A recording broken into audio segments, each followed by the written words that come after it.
ọmọ tó kí káàbọ̀ sínú ìròyìn ti àṣálẹ́ yìí bá lójú ọjọ́ lọ́dọ̀ yín o ṣé ó ń lọ bá ṣe kọ̀wé rẹ̀ nínú ìpàdé ọlọ́mọ ìlú èmi àtàyà àti ń dúró dèyìn látàárọ̀ ibo lẹ́gbàá lóyá ẹ wá nǹkan lédìí ẹ fìdílé nǹkan káró sọ mọ́dì káró ìdìmọ̀sọ kídìí sámọ́ ti gbófo ní olóòní orí ti pásọ Tóbi náà láti bẹ̀rẹ̀ o náà ti wá jáde pẹ̀lú àwọn ẹ̀mẹ̀wá rẹ̀ wọ́n ń jó wọ́n ń yọ̀ wọ́n gbàlù wọ́n gbàjó wọ́n ní àwọn tún ti pawó sí owó ti wọlé wípé bẹ́yìn ṣe ń bú àwọn lówó ń wọlé sí pé èébúdó owó èébúdọ̀ọ́là làwọn ṣe ń jó làwọn ṣe ń yọ̀ wípé láti ìgbà tí wọ́n ti gbé ìròyìn fògànà ìròyìn tí ó fògiri pé wọ́n fẹ́ lé òun kúrò ní orílẹ̀-èdè UK ó ní láti ìgbà náà ní bísínẹ́sì òun ti ń boost o làwọn èèyàn wà ń kiri pé bísínẹ́sì tó ń nípọ̀ pàápàá jùlọ tàwọn torí ayélujára ó ní àwọn èèyàn kan ń sáàchì fóun nì wọ́n ń sáàchì fóun nì mo ní ó mọ̀ ga o ó ní lọ́rọ̀ kan ó ní kẹ́lẹ́gàn kó mọ̀ pẹ̀gàn o ó ní kó nínú kó mọ̀ bínú ó ní òun ní tòun is making more money pé ẹ mọ̀ retí ìhun Nàìjíríà o gbogbo ẹ̀yin tẹ́ ti ń retí rẹ̀ bẹ́ẹ̀ náà ní Verydarkman náà sọ̀rọ̀ kan o ó fi ẹ̀sùn kan kàn ẹ jẹ́ agbọ́rọ̀ lẹ́nu Verydarkman torí Verydarkman wà lára àwọn tí ń retí rẹ̀ ó sì lóun ojú rẹ̀ gbólẹ̀ wípé owó tí wọ́n dá fóun yóò ṣe kéèsì ń bẹ́ẹ̀ bí mi ṣe ń wo yìí o nítorí ẹni tí ó bàbá pásítọ̀ Tóbi ṣe kéèsì bó tiẹ̀ ṣe ìrún owó ló kó bọ̀ láti UK kì í mọ̀ sówó kékeré àfi tán àbájẹ́ ó mú nǹkan kan délé o wàhálà àwọn tí sì máa ń dìpọ́tì èèyàn náà rè wọ́n lè mọ̀ jẹ́ òun tẹ́ńkọ̀bọ̀ délé torí wọ́n mọ̀ sọ lójú lẹ́sẹ̀ ni. báyìí ẹja gbọ́ lẹ́nu Verydarkman ó kí ni ó ní pásítọ̀ Tóbi ṣe tó fi ń retí rẹ̀ só lè dá pásítọ̀ Tóbi mú ó dá pápápá ẹ̀ bá ń tẹ̀sí ilé agbára. All right, so as you all know, they say they want to deport Pastor Tobi from the UK over 1.8 million pounds fraud, where they're saying they use in church till they do fraud and some other fraud related. But anyways, I am happy that he wants to be deported because to be very honest, I get one case when I won't read out now. Now, look at my screen. This thing was sent to me on the 9th of July at exactly 9:45 a.m. So let me quickly read it. It says, "Good morning, Verydarkman. How are you doing today? My name is Dash. I am a former Dash. I believe you must have heard or come across my story on the internet and national dailies.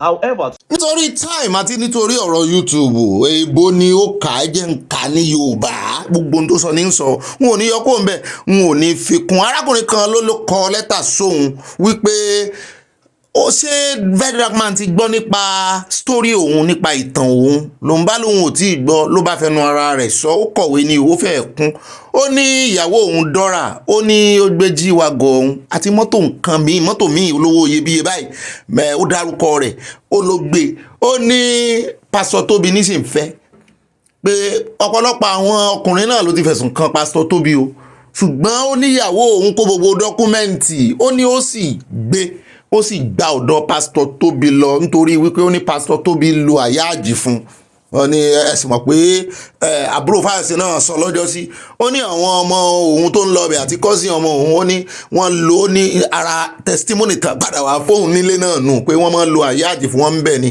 pé ẹ lọ kó salary yín wá ó ní wọ́n lè lò fún ìyàwó náà rí o tó kó gbogbo nǹkan ó ní láti ìgbà náà ló ti ń gbìyànjú láti wá justice fún ara òun ó ní bóun tiẹ̀ sí wá wà báyìí òun ò fẹ́ yàwó mọ́ kó dìyàwó mú Yorùbá náà ló sì bọ̀ wọ́n ní ọláyàn ọ̀lẹ lèèyàn lè gbà kò sẹ́ni tó lè gbọ́ ọmọ ọ̀lẹ ṣùgbọ́n jọ bẹ́ẹ̀ ni pé pásítọ̀ Tóbi ti gba aya ó tún gbà á tọmọtọmọ ló gbà á kí láti ṣe yìí sí o. wọn wò pé bóun ìwọ náà ṣe lajú rẹ lẹ kíta ló wọ kó gbogbo dọkúmẹ́ǹtì sọ́wọ́ ìyàwó rẹ ló wà ní ṣé ẹ jọ ní ipò ní bẹ́ẹ̀ bá jọ ní ipò kí ló dé tó jẹ́ pé ìyàwó rẹ ló kángo sí ó ti jogún rẹ láàyè rẹ láì tí ikú rẹ ọmọ rẹ náà ń kọ́ so ó lè rí àwọn ọmọ ìgbà torí wọ́n ní dádí ni àwọn ọmọ ń gbé pásítọ̀ Tóbi lọ́rọ̀ kan ó nínú òun dùn wípé pásítọ̀ Tóbi ń bọ̀ ní Nàìjíríà pé wọ́n fẹ́ dìpọ́ọ̀tì ẹ̀jà rí kò fẹ́ sí ara rìn wá ó nínú òun dùn ó ní yóò sì tẹ̀ lọ́rùn òun ò ní fẹ́ kí story change rárá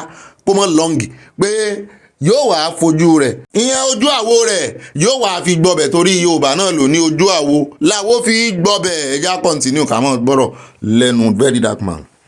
Me, I'm not even surprised by the news, first of all, because the way the guy they do, carry Rolls Royce, carry this one, carry that one, without any source of funds and all that. Well, that's his business. My own be say, you do come back to Nigeria. The person will say you and his wife, say you dey knack his wife, why the wife still they married. say una thief in G-Wagon and the AMG, the guy they wait. Now this online, now go take picture of the whole matter, all the evidence, we go drop am. So please, Pastor Tobi, please, I pray you'll be deported and you come and face our Nigerian tribunal. Thank you very much. And don't play. You're going to learn, and you will learn the hard way. Welcome soon. Hi, go pay me if they know later deposit this guy. Go pay me tie. Go pay me. Eesh. Don't play. Nigeria, we have the largest number of lazy governors in the world. Nigeria, I repeat, we have the highest number of lazy governors in the world. Ebonyi State, they have limestone. Their governor is not doing anything about it. He just come to Abuja every month to collect money and go back. No single factory there, and they have the largest deposit of limestone. Enugu coal, all of us know, we know how much they are selling coal in international markets. Check it on your phone. But the governor rather come to Abuja to collect allocation every month. Zamfara, gold. The governor, they look away. You know, consign me. Shebi, I'm going to Abuja to collect money. And they are using helicopter, private jet to come and carry his gold away. Because if we go to Abuja and collect allocation, Ondo State, the largest, world second largest deposit of bitumen, even Ondo State no get road. They no get factory. Even the road where Ondo State get, na import them, import am. But the bitumen where they import, they under their feet. Ekiti State, agrarian state. Ekiti State cannot produce single Ekiti yam or single Ekiti product. They even built airport. They lock the airport after commissioning it because they know they are going to Abuja at the end of the month to collect allocation. They use 3 billion to clear land when they can buy tractor. Ogbeni abo ba se to nbe fún laro so odarugo Ekiti inú mi ṣe dùn. Eyan mi ó yá ẹ bá ń dá ẹnu jọ. Ẹ bá ń dẹnu jọ lé lórí. Ó dáko Ekiti o. Kí lẹ́gbọ́n rẹ̀ ṣe ńgbà tẹ́gbọ́n rẹ̀ wà ńbẹ̀. Dárúkọ mineral kankan. Ekiti ò ní mineral resources kankan. Gbogbo bí ṣe ń dárúkọ tó báyìí. Ó dọ́dọ̀ Ekiti iṣu ni. Ó sì àrítẹ́ ni mọ̀ wí leléyìí ó afàpá àdìbò tí ẹ mọ́lẹ̀. Ó débi Ekiti ní ìsìn. Ó wá tamọ́ ń dárúkọ airport. Ń dárúkọ iṣu. Ekiti ò ní ẹ bá gbogbo ẹ̀yin ọmọ Ekiti ẹ̀ ní natural resources àbí. Aba is the biggest market in West Africa, but they sit at home every Monday. Sit at home. Akwa Ibom has the longest sand beach in the world, one of the longest. No single tourist. They didn't even advertise it for tourism. Now laziness. Our governors are very lazy. All they know is come to Abuja, collect allocation, bully your local government. Sha. President Tinubu, this your tax reform is one of the best. No going back. Ọmọ náà mo mọ̀ pé ó níbi tí ń lọ yóò níbi tí ń lọ. Ó náà fẹ́ kanta lórí ọ̀rọ̀ tax reform ó sì fẹ́ gbé sáàrẹ̀ Tinubu lẹ́yìn. Anyway àwọn orí yẹn àti ẹ̀rí yẹn rò ń tá rírò náà ni pé ó sọ̀rọ̀ gidi ná àwọn ọ̀rọ̀ jábọ́ lẹ́nu ẹ̀ ó sì rọ̀rọ̀ sọ ṣùgbọ́n ara rẹ̀ náà níṣó ti ń rùn àtòun àti ẹ̀gbọ́n rẹ̀ torí ẹ̀gbọ́n rẹ̀ náà ṣe rí kí lẹ̀gbọ́n rẹ̀ ṣe o torí kálẹ̀gbọ́n rẹ̀ náà ṣe dáadáa ni by now lèkìtì gbogbo natural resources ló yẹ kẹ́ ti múlò Èkìtì náà ní natural resources bóyá kò fẹ́ sọ gbangba torí ẹ̀ ló ṣe ń dárúkọ ọ̀ṣù ṣé iṣu ni natural resources yìí lèkìtì torí mo mọ̀ pé ẹ láìkì yẹn ó dá ẹjẹ́ apó lórí ẹ̀ kó mọ̀ sọ alẹ́ nu. Ẹjọ́ èèyàn mi inú fọ́nrán táwọn wọ̀ lọ ní ìsìn àpẹ̀ díẹ̀ ń bẹ́ o ààrẹ ló tó ìṣẹ́jú bíi mélòó kan o àṣírí àti confession àti ìjẹ́wọ́ àwọn olè àwọn alọ́kólóhùnkígbe àwọn 419 àwọn yahoo gbogbo àtòbìnrin àtọkùnrin wọn á gé pé bí àwọn bàbá sọ̀nà. Tell me, what is your story? On November 17th, they caught me at beside Day when I'm about to scam person. What I do, I'm a scammer. That's this fake, 419 issue. So I now find myself on station. I'm about to scam somebody. The boy now saw me at Day. Now who knows? Started dragging us. I now find myself at Zuba station. When I find myself at Zuba station, the boy, this is my friend here. He come to give me food. They now arrest him, and he didn't know the work that I do, that I'm 419. They now join both of us together, and he's not aware what I did. It's 419. 419 that I do. What's your story with one chance? I didn't do anything concerning them. Put the case as one chance. It's 419 that I did. It's 419. This local. How long have you done the 419 again?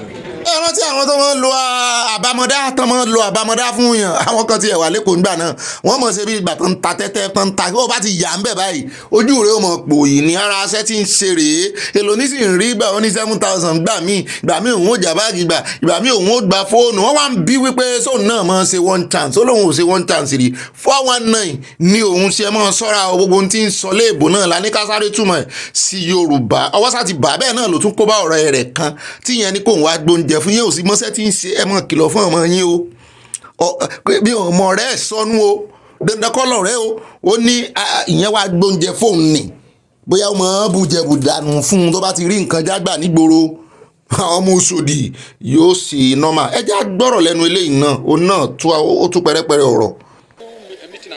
No, sir. How did you get that idea? It's for 419 issue. Okay, you are 419. Yes, sir. Okay, you have been doing it. Yes, sir. For how many years? It's about 3 years now. You have been doing it. How much have you been able to? Okay, I've never realized better man. Like how much? Like how much? Just the highest money now is 500,000.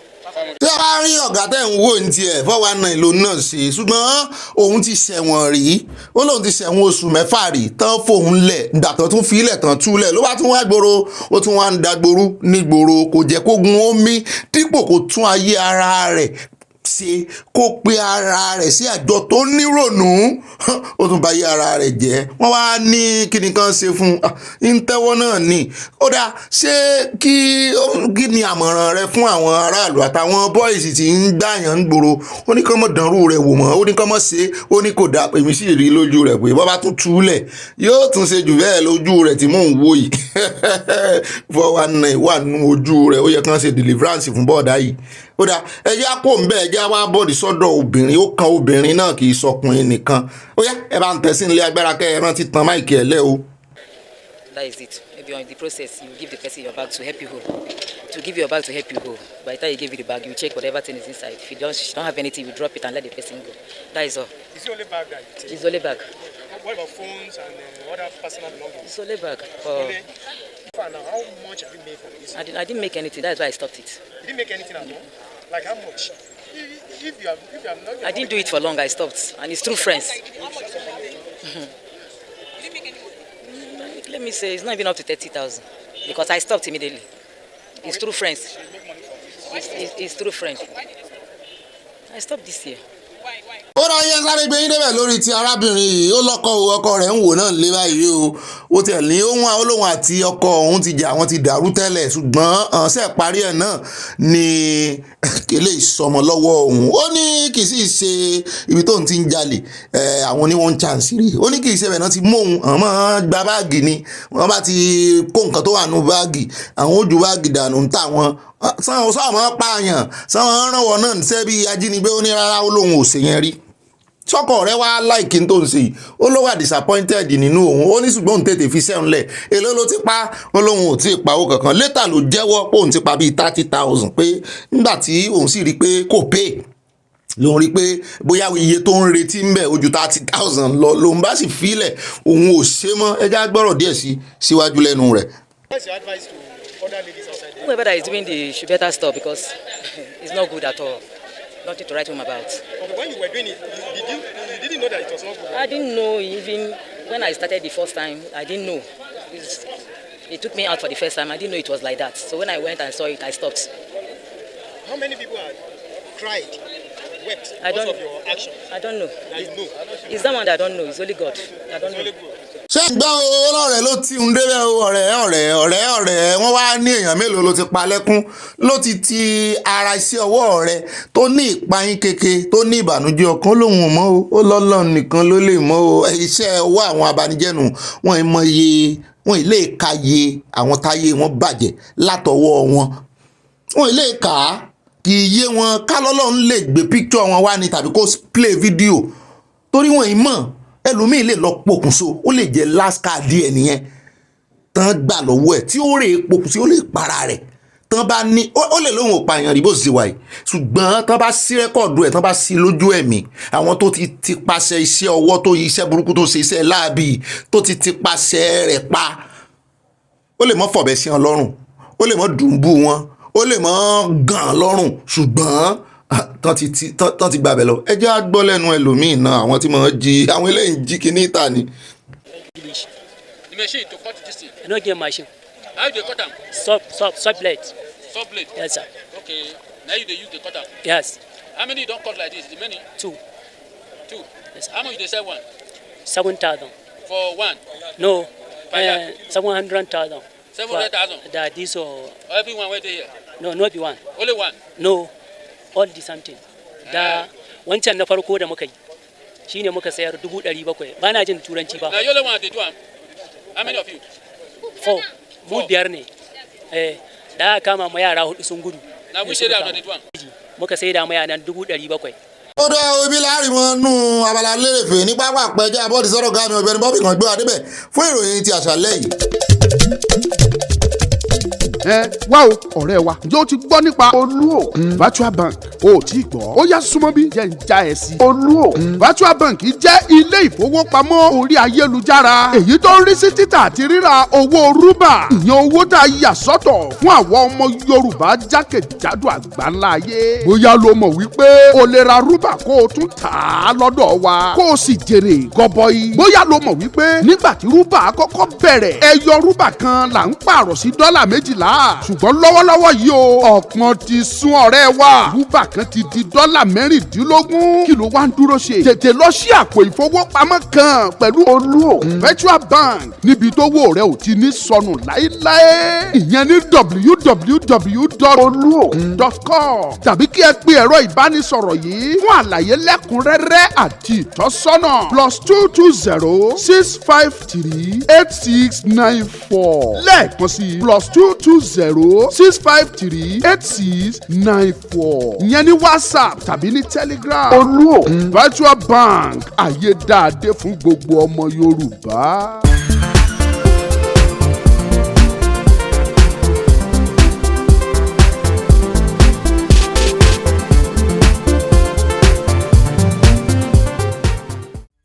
Àkànmú ti gbórin rẹ̀ dé o alákànmú ti gbórin rẹ̀ dé o ẹ wo bó ṣe ń pèdè bí ẹni jiyọ̀ o ẹ wo bó ṣe ń pèdè bí ẹni láyìn o alákànmú ti gbórin rẹ̀ dé o orí mímọ́ jẹ́ ń ṣẹ̀wọ̀n o ẹlẹ́dàá mímọ́ jẹ́ ń ṣẹ̀wọ̀n o orí mi mọ́ jẹ́ ń ṣẹ̀wọ̀n o ẹlẹ́dàá mi mọ́ jẹ́ ń ṣẹ̀wọ̀n o ẹni tí a ó ṣẹ̀ tí ò ní bẹ̀bẹ̀ o ẹni tí a ó ṣẹ̀ tí ò ní bẹ̀bẹ̀ o ẹlẹ́dàá wa mọ́ jẹ́ àṣẹ̀wọ̀n o. mo ń try láti lo ohun yẹn kó kí jù báyìí lọ ta ló kọ́ ó ní mo fi wọlé lónìí ta ń kọ àwọn bàbá wa tipẹ́tipẹ́ orin tá a mọ̀ dé bá kásẹ̀ẹ̀tì kí díẹ̀ sí kásẹ̀ẹ̀tì kí ní rẹ́kọ̀dù tí mo ń róòlù tá a mọ̀ ń yọ eyín rẹ̀ a mọ̀ fi ṣeré ńgbà náà ni a gbé orí rẹ̀ kúrò òun làwọn bàbá wa fi gbọ́ orin eléyìí àwọn bàbá wa náà fi gbọ́ àwọn orin ajíwèrè nǹkan gbà náà ta ń kọ́ ẹ wo bó ṣe ń pèdè bí ẹni láyìn o ẹ wo bó ṣe ń pèdè bí ẹni jiyàn lẹ́dá mi mọ́ jẹ́sẹ̀ o. inú mi dùn fún ẹni orin tí mo fi wọlé ó dára ọ náà ni mo fi kí káàbọ̀ àsámẹ́ǹtì wa nù wo káwá sọ ẹni tó kọ títà náà gbogbo ayé náà ló ti ń bá wa dáhùn sínú abala comment section ta ló kọrin Dáyọ̀ Kújọ rẹ̀ ló kọ àwọn kan wọ́n gbé gbági ṣùgbọ́n à ń fi kọ́gbọ́n náà ní ara àwọn lẹ́jẹ̀ndì wa nù. Bàbá wa Dáyọ̀ Kújọ rẹ̀ ló kọ orin àná ṣùgbọ́n orin tòní ní ìsìn assignment nù. Ó dá àròjọ́ mùsùlùkùn àrí àkófin ṣòfò ní wápàpá mo kí n káàbọ̀ lónìí sínú abala àròyìn tòní lónìí sínú ìpàdé ọlọ́mọlú tòní lónìí ọjọ́ 5 nínú oṣù kejìlá ọdún 2024 òye ọdún ti dé afẹ́fẹ́ ọdún ti ń fẹ́ sí a kérésìmesì ti ń bọ̀ díẹ̀díẹ̀ kérésìmesì tún mà dé o ẹ̀yin ènìyàn ẹ̀yọ̀ ẹ fi ijó sí i o orin kérésì ti ń lọ ẹbẹ́ náà làwọn èèyàn ti ń múra lẹ̀ ń táwa fi sọdún ọlọ́run ìjó wọn wa láṣẹ ọlọ́run ayọ̀ sì ti sọ ó ní ìyá òun fẹ́ fi sọdún ayọ̀ náà láàfi sọdún ṣùgbọ́n kì í wá ṣe ayọ̀ kì í ṣe ọmọ èèyàn tí ń jẹ́ ayọ̀ láàfi sọdún ayọ̀ ọlọ́run ayọ̀ ọkàn láàfi sọdún àní ìbànújẹ́ o ó dá o èmi náà ní o ibà ròyìn ibà gbé wọn débẹ̀ ibà yànnàná ibà sáwọlé ibà sísọ lójú eégún ibà kanjú abẹ́ǹkó ibà nàmbẹ́ ibà ṣàlàyé èmi náà ní ibà gbé wọn débẹ̀ èmi náà ní ibà létéńté ibà gbáǹkọ́gbì ibà sánáwọlé ibà yọ̀míkún ibà panilẹ́rìn èmi náà tún ní ibà ọkọ̀ arúgbó ibà òpéke ọ̀páka èmi náà ń pè ní ibà rìn gínigíní mo tún lè rìn gànígàní bí má rìn gínigíní ẹ̀gbẹ́ náà ti máa ń rìn gínigíní ibi ọwọ́ ẹ̀yìn báyìí náà ti máa ń rìn gànígàní ó yàtọ̀ síra wọn àbíbò wa ni ó yàtọ̀ síra wọn torí bí wọ́n ṣe ń pè ní àwọn ìlú kan ó yàtọ̀ àwọn kan ń pè ní gànígàní àwọn kan ń pè ní gìnìgìnì èyí tẹ́ ẹ bá pè ń bẹ́ẹ̀ láti rìnra ní gìnìgìnì kẹ́ ẹ jẹ́ kó báyọ̀ dé àwọn ìròyìn tí wọ́n á máa fi rìn gìnìgìnì lónìí láwọn bus stop táwọn gbéra wa dé ó náà ni àyà ti kó dàlẹ̀ lórí tábìlì mi o àwọn ìròyìn gbáǹkọ́gbì kò sí àtúnwé asán nínú ìròyìn tiwa bá ń bẹ̀ ni tá a bá tiẹ̀ wà tí wọ́n á fẹ́ ṣe atótónu lórí ìròyìn tá a ti sọ bóyá update wà ní. ó dá àwọn gbẹ̀yìndélé ìgbìmọ̀ asòfin o bẹ́ẹ̀ náà láàdé oríṣiríṣi ibi tá a yà pọ̀ ibi tẹ́tẹ́ ti mọ ibi tá a ń lọ náà rí nínú àkórí ìròyìn ibẹ̀ láti mọ́ sọ bus stop ibi tá a ń lọ ká tó wá máa wọnú àkójọpọ̀ ròyìn lọ nísàn kan náà yóò dáa fún abáyẹ báyọ bá pín kókálíkókákó ẹ má bá kọ àmọ̀ràn yín sábẹ́ kọ́mẹ́ṣẹ́ ẹ̀sán lẹ́nu ọjọ́ mẹ́ta ara wọn kan náà tó tún fẹ́ mọ̀ complain wọ́n sẹ̀ join wa ni wọ́n ní o ti ń sọ̀rọ̀ ojú jàre o ti mọ́ ṣàlàyé jù mú ni ṣàlàyé mọ́ pọ̀ jù ni wọ́n ní kí n mọ̀ ṣe àlàyé mi ní kéékèèké mo ní a ti kọjá abẹ̀hùn èyí iṣẹ́ ẹ̀dẹ́ ni nítorí ẹ̀ ni mo ṣe wá ń fi tún kí ẹ̀yin tẹ́ ẹsẹ̀ join wa mo kí yín káàbọ̀ o àwa lóró lẹ́ńbí a ní identity a ní trademark bá a ṣe máa ń ṣe ń bí àwa ìkánjú ń bí o ó jọ ń pé ó pẹ́ tá a ti sọmọ́rọ̀ ni àìkánjú ẹ̀ ń bá fẹ́ kánjú recorded program ni àwa ò ní léyìn àléyìn bí o ṣùgbọ́n àwa olótìtọ́ la wà ń bí o à ń kọ́ra wa ń fi òdodo àti òtítọ́ a fi ń pọ̀ tiẹ̀ a fi ń kọ́ra wa lẹ́kọ̀ọ́ a fi ń yíra wa lára bẹ́ẹ̀ náà sì ni kì í ṣe ìròyìn wípé akànmú pépà bá gbé laptop bá gbé sísítẹ́ẹ̀mù kan dání akàn ń kà á irọ́ bí a bá ṣe ń kà á náà láàmú yànnà náà ẹ̀ láàmú fọ̀ sí wẹ́wẹ́ kó lè yé wa dáadáa àìkánjú mi rárá ẹni tí ó bá ń kánjú bọ́tìn fóònù yìí tẹ́ gbé lọ́wọ́ ẹ kàn mọ́ rárá mọ́ skip ẹ̀ díẹ̀díẹ̀ bóyá yóò wá yé yín bẹ́ẹ̀ bá ń skip ẹ̀ ó dáa o ní pápápá ká tó wá mọ́ wọnú kíní lọ sí ẹ ti bá ń pín ó dáa ní pápápá ẹ já wọnú abala àkórí ìròyìn lọ alákọ̀ọ́kọ́ tá àkọ́kọ́ mọ́ múlò ń bẹ̀ tá a mọ̀ sọ̀rọ̀ lé lórí ó náà ní ilé ìgbìmọ̀ asòfin lákọ̀ọ́kọ́ lọ o eléyìí ní agbára níbi tá a ti rí wọn tán sorí kodò nínú ìbànújẹ́ wọn láwọn ń dúró ìṣẹ́jú kan mo bá ní ilẹ̀ ń dúró ìṣẹ́jú kan fún sáwọn ọ̀tá wa ni sí àwọn owó gan ni wọ́n ní àwọn tí Fúlàní pa ní Benue mú ní ṣe rí Nàìjíríà pàápàá jùlọ àwọn olórí yín wọ́n mọ nǹkan kan ṣe wọ́n good ní nǹkan kan wọ́n mọ bọ́yẹn bọ́ ṣe ń bá èèyàn kẹ́dùn wọ́n mọ bọ́ ṣe ń bá èèyàn kẹ́dùn bí nǹkan àjálù bí bá ti jà ẹ̀ẹ́rì wọ́n fi ohùn ránṣẹ́ wọ́n dìde wọ́n sọ̀rọ̀ ń pa ẹ̀ mo wá fàkó gbàdúrà fún ojú tó ń wò mí àtẹ̀yìn tẹ̀ ń gbọ́ mi wọ́n ní bá yín dìde kẹ́dùn kì í ṣe lọ́dún yìí kì í ṣe lọ́dún tí ń bọ̀ kì í ṣe lọ́dún tí ó tẹ̀lé wọ́n ní bá yín kẹ́dùn láìláì wọ́n wá dìde wọ́n bá yín kẹ́dùn torí àjálù ibi tó ṣe avoid tó sì ń wòran lórí ọ̀rọ̀ àwọn Fúlàní ajá wa ń bi mí léèrè pé ọ̀gá mi ọjọ́ òun náà máa proscribe àwọn Fulani herdsmen gẹ́gẹ́ bí terrorist group mo ní àyà ìwọ náà mọ̀ túmọ̀ proscription ó ní bẹ́ẹ̀ ni òun mọ̀ túmọ̀ rẹ̀ túmọ̀ ẹ̀ náà ni wípé ẹgbẹ́ yìí ó yẹ kán ti rí wọn gẹ́gẹ́ bí terrorist group wọ́n láwọn proscribe IPOB tí ń jà fún ẹ̀tọ́ ọmọnìyàn ó lè jẹ́ páwọn náà ọ̀rọ̀ ọ̀bọ̀n ìtàn lọ́rọ̀ wọn ti proscribe àwọn yẹn ṣé adúrú tí Fúlàní inú mi ti ẹ̀dùn sí nǹkan kan adúrú tí Fúlàní herdsmen àwọn dáradára ti ṣe àtàwọn tẹ́ wọ́n sọ pé terrorist ni wọ́n pé wọ́n ń lò wọ́n látúrú nǹkan ti ṣe wọn rí wọn prescribe ẹ wá ń dìde ìṣẹ́jú kan ọ̀nà ìdàtẹ́ ẹ̀ ní dìde mi ṣùgbọ́n ẹ̀ ní sínú àwọn tó máa dìde mi fún o nítorí àwọn eléyìí kà ní wọ́n á gbé yín débẹ̀ àmú fún ọ̀ràn wọn wá fún yín wọ́n fẹnu ara wọn sọ wípé Fulani herdsmen àwọn kan náà sọ wọ́n náà ti politicize ẹ̀ á gbé yín débẹ̀ ìròyìn dùn mọ́ mi pé látẹnu wọn náà ló ti ń jábọ́ kí ló wá dé àwọn ilé ìgbìmọ̀ asòfin ni o kí ló wá dé tẹ́ ẹ̀ proscribe wọn kí lẹ̀ ń wò wọ́n fún torí pé orúkọ Fúlàní wà lẹ́yìn wọn ká ní ìran míì nìyẹn ẹwà ń bọ̀ ń bẹ́ àní pẹ́ bẹ́ẹ̀ náà ni nínú àkóró mi àwọn agbára àṣàrè dé Zamfara níbi tá a ti gbọ́ pé wọ́n ní àwọn arìnrìn àjò mẹ́fà wọ́n náà ní àdó olóró pa mọ́tò wọn gorí àdó olóró mu ní ṣé wọ́n ti wá ń pín àdó olóró káàkiri ó ti wá di mẹ́ta ìpín nìní ó ti di tí tó normal láàrin ìlú àárín ìlú ni o kì í ṣe inú igbó ní Zamfara ó wá fẹ́ dìjà láàrin ọlọ́pàá àtàwọn aráàlú àwọn ọlọ́pàá débẹ̀ wọ́n lé èèyàn kan ló kú làwọn aráàlú tó sojú wọn ní irọ́ ni wọ́n lé èèyàn mẹ́fà ló kú lóòótọ́ àwọn aráàlú náà sọ pé bandit ni ẹ́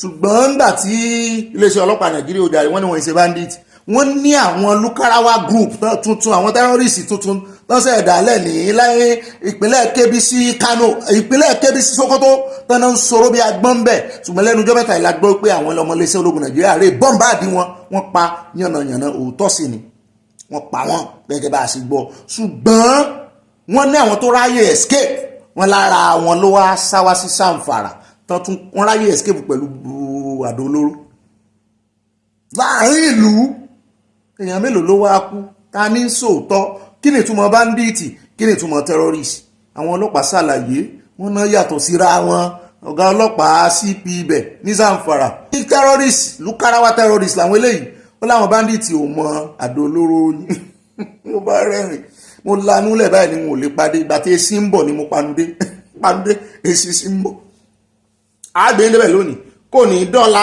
àmú ìròyìn rẹ̀ wá fún yín ní fẹ́rẹ́ jogi bẹ́ẹ̀ náà ni nínú ìròyìn mi làmọ̀ tún ti gbọ́ o tó sọ wípé tíṣà kan ó na ọmọ NYSC ọmọ àgùnbánirọ̀ nílọrin ní Kwara kí náà ṣe fúnra wọn ṣé ẹ̀ ń jìjà ta lọ̀gá ni ṣé superiority complex ní sẹ́yìn méjèèjì ni lọ́rọ̀ kan wọ́n ní ìpínlẹ̀ Kwara sáti lé tíṣà o wọ́n ní tíṣà ló jẹ̀bi kí ló dé tí tíṣà náà faṣọ mọ́ ọmọ tó lọ́ọ́ sí àgùnbánirọ̀ lọ́rùn àṣírí wà àṣàgbára wà lára aṣọ àgùnbánirọ̀ àṣìbí aṣọ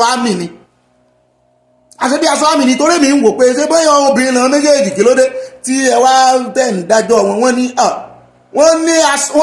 ìgbà téèyàn bá faṣọ mọ́ ológun lọ́rùn ni tàbí tó faṣọ tó lọ́ọ̀kì aṣọ mọ́ ọlọ́pàá lọ́rùn wọ́n ní ó ti rugi oyin wọ́n ní sẹ́ẹ̀ mọ̀ wípé paramilitary ni NYSC àmúlábàjọ́ nígbà táwa náà ṣe àwọn military náà kó wà kì í ṣe ọlọ́pàá ló train wa o ọlọ́pàá kọ́ ni wọ́n train àwọn èèyàn military ni o wọ́n wo ibi tán ní mọ́ gbà kọjá báyìí mo fẹ́ẹ́ fẹnu sọlẹ̀ Sokoto ń bẹ̀ náà ni mo ti ṣe àgùnbánirọ̀ ń gbà lóyún ọdún náà lọ́hùn Sokoto mo ti rántí iye táwa ń gbà mọ́ wọ́n sá ní ẹni báyìí wọ́n náà ti degrade ẹ̀ mo ní ẹni tí ń wá promotion bẹ́ẹ̀ bá ń ṣiṣẹ́ ìjọba a máa gbàdúrà pé ọkọ ọba àdáàbá ò ní sá yín lẹ́sẹ̀ a máa gbàdúrà pé ọkọ ọba àdáàbá ò ní sá òṣìṣẹ́ ìjọba lẹ́sẹ̀ ṣùgbọ́n ń jọba ẹni pé kì í ṣe ọkọ àtàdá nìkan ló sá ẹni lẹ́sẹ̀ ó ń jọba ẹni pé ọta àbọ̀ gan tún bà nítorí gírèdì méjì náà fi já wálẹ̀ àmúròyìn ẹ̀wà fún yín lónìí kò ní dọ̀la o bẹ́ẹ̀ bá ti yá rí àwọn àgùnbánirọ̀ ẹ̀yà máa respect wọn kẹ́ ẹ mọ́ ṣe abeg ṣàkẹ́ mọ́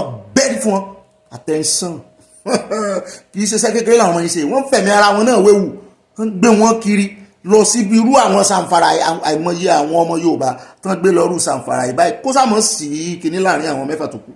ó rà o tá a bá ti kú òun bẹ̀ wọ́n á tún wá sáré dé orílẹ̀-èdè Niger níbi tá a ti gbọ́ pé orílẹ̀-èdè Niger ti gbàkóso ibi tó ti ń wa kùsà uranium ní iléeṣẹ́ tí ó ń ṣàṣojú fún orílẹ̀-èdè Faransé kí ló kọ wọn náà ibo ló kọ sí àyà Orano ló kọ wọn ẹnà ń wakùsà uranium yẹn gan kí ni yẹn gangan náà fi ń ṣe weapon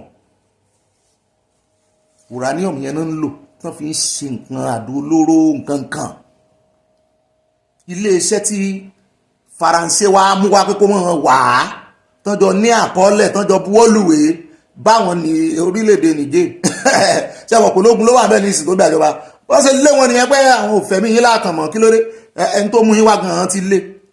Yorùbá náà ló sì lọ tó bọ̀ wọ́n ní bí onílé bá ti ń fi àparí iṣu hàn àlejò ilé tó lọ́nu wọ́n ti lé France lọ kí ni ẹ̀yin sì wá ń bẹ̀ láti ọdún tó kọjá náà sì ti gba láísẹ̀nsì wọn ìwọ ẹmọ́jà afatótónu sí báyìí a sọ kúlẹ̀kúlẹ̀ rẹ̀ nínú àkójọpọ̀ ròyìn lónìí tá wá ní orílẹ̀-èdè Niger fẹ́ gbé iṣẹ́ lé lọ́wọ́ nísìnyí orílẹ̀-èdè wo ni à ń bọ̀ ń bẹ̀ ànípẹ́ bẹ́ẹ̀ náà ni lórí ọ̀rọ̀ ti Délé Fárótìmí tí wọ́n wá bọ́ńdù lánàá tán ní àwọn ajínigbé ó tó wá di wípé CP ọlọ́pàá lẹ́kìtì wọ́n wá sọ̀rọ̀ pa àwọn làwọn wá gbé o wọ́n ní bó lẹ́sẹ̀ wá ń ṣe báyìí ẹ wá jíyàn gbé nìyẹn bẹ́ẹ̀ ṣe yẹn bí ìgbà téèyàn wá jíyàn gbé ni wọ́n láwọn ò jí gbé wọn ní sí àwọn làwọn ń ṣe ṣùgbọ́n níbi tí wọ́n fi bọ̀dà Délé Fárótìmí lọ́ọ̀yà ni tán fi wọ́n sí òun náà ni àwọn oníròyìn ti rè bá tí wọ́n sì grant interview ọ̀rọ̀ ẹ̀gùn díẹ̀ ṣùgbọ́n mo fẹ́ kájọ gbọ́ ìbò ń kó gbàkúngbà náà sọ o ṣùgbọ́n ìwọ̀nba tá a bá lè ṣàlàyé ń bẹ́ẹ̀ á ṣàlàyé rẹ̀ á mú wá fún yín lónìí kò ní í dọ̀la bẹ́ẹ̀ náà lásàrè dé ọ̀dọ̀ àwọn ọlọ́pàá níbi tí ọwọ́ ti tẹ àwọn 419 lóríṣiríṣi obìnrin wà nù wọn ọkùnrin wà nù wọn fúnra wọn náà ń fẹnu ara wọn sọ̀rọ̀ báyìí ìkan tẹ owó ìmọ̀kàn wọ́n sì ń tẹ fake náírà ní Nàìjíríà ngbò jẹ́ pé léètàn original ilé ìtàn pè lọ́ríjínà gan-an ṣe ló dàbí ló ń wò rakọ̀rakọ̀ tẹ́ ẹ bá rí owó tí àwọn ará tán ní àwọn ará bí ń tẹ̀ wọ́n ní ó ṣe ó dùn ó ẹ̀rọ pò ń gan lọ́ríjínà gbogbo àṣírí wọn náà tú àtobìnrin wọn àtọkùnrin wọn àmọ́ àfihàn lónìí kò ní dọ́là ibẹ̀ láwọn àgbàdé ọ̀dọ̀ ààrẹ Tinubu o níbi tán ti sọ wípé ààrẹ Tinubu ti padà sí Nàìjíríà o àbọ̀ntán mú bọ̀ láti kí lorúkọ àbọ̀ntán mú bọ̀ láti South Africa wọ́n ní ó wá ń jọ bí ẹni pé nǹkan mọ̀ sẹ́nu rẹ̀ pé South Africa mọ̀ ti dẹ̀ ńlẹ̀ lórí ọ̀rọ̀ visa ẹ sì mọ̀ tí South Africa ń fojú ọmọ Nàìjíríà rí gbàmí ìgbà kan mo tiẹ̀ mọ́ rò pé ìlú èbó ní South Africa sílùú èbó náà wà pọ̀ ebó àwọn èbó náà ló ṣàlàjì wọn èbó ni àwọn tó kó wọn lẹ́rú àwọn ò fi bẹ́ẹ̀ lẹ̀ yìí sì ń jábọ́ láwọn apá kan nínú oko wọn ń bẹ̀ náà ó jọ Europe náà lọ́rọ̀ kan àwọn èèyàn wa náà ń ṣe dáadáa ń bẹ̀ o ká fi ọ̀rọ̀ àwàdà alẹ́ o àwọn èèyàn wa ń ṣe dáadáa ń bẹ̀ o wọ́n sì ṣoríire ṣùgbọ́n nígbà tẹ́mi wà kékeré mi mọ́ rò pé bóyá ara àwọn ìlú èbó gangan ni wọn mọ̀ pé ilẹ̀ aláwọ̀ dúdú ni lọ́rọ̀ kan wọ́n ní nǹkan tí wá ń sẹnu re báyìí o 5-year visa wọn náà ti fẹ́ mọ́ fún àwọn Nàìjíríà o gbọ́dọ̀ bá ṣe jẹ́ adébẹ̀rẹ̀ lónìí kò ní dọ́là ibi láàrin mọ́ nínú àwọn àkórí ìròyìn wa fún tòní ní pápápá àwọn àmọ́ wọn ní abala tí ó mọ̀ kàn lọ abala sáná wọlé òun náà láàmọ̀ wọ̀ lóyà ìyá mi ẹsẹ̀ cheese gbogbo ẹ̀yin bàbá mi ẹ̀yin ìyá mi mo ń dóde yìí mo fẹ́ yà yín fọ́tò náà ni àti print gbogbo ilé ìtẹ́ ẹ̀yà láti jọ ṣùgbọ́n àwọn print ẹ̀ lọ́kàn mi you are all beautiful gbogbo ẹ̀yin ìyá wa pátápátá ẹ̀ ń ṣáì ẹ̀ má ti do you are all beautiful ẹ̀yin bàbá wa náà ẹ̀ á ń sọ́ọ̀mù ẹ̀ wọ́n jowú jù bẹ́ẹ̀ náà níyà mi yèyé lùjẹ̀sà olórí yèyé oge wọ́n ní ìwọ bọ́bí ìjàngbọ̀n rẹ pọ̀ ó tún bá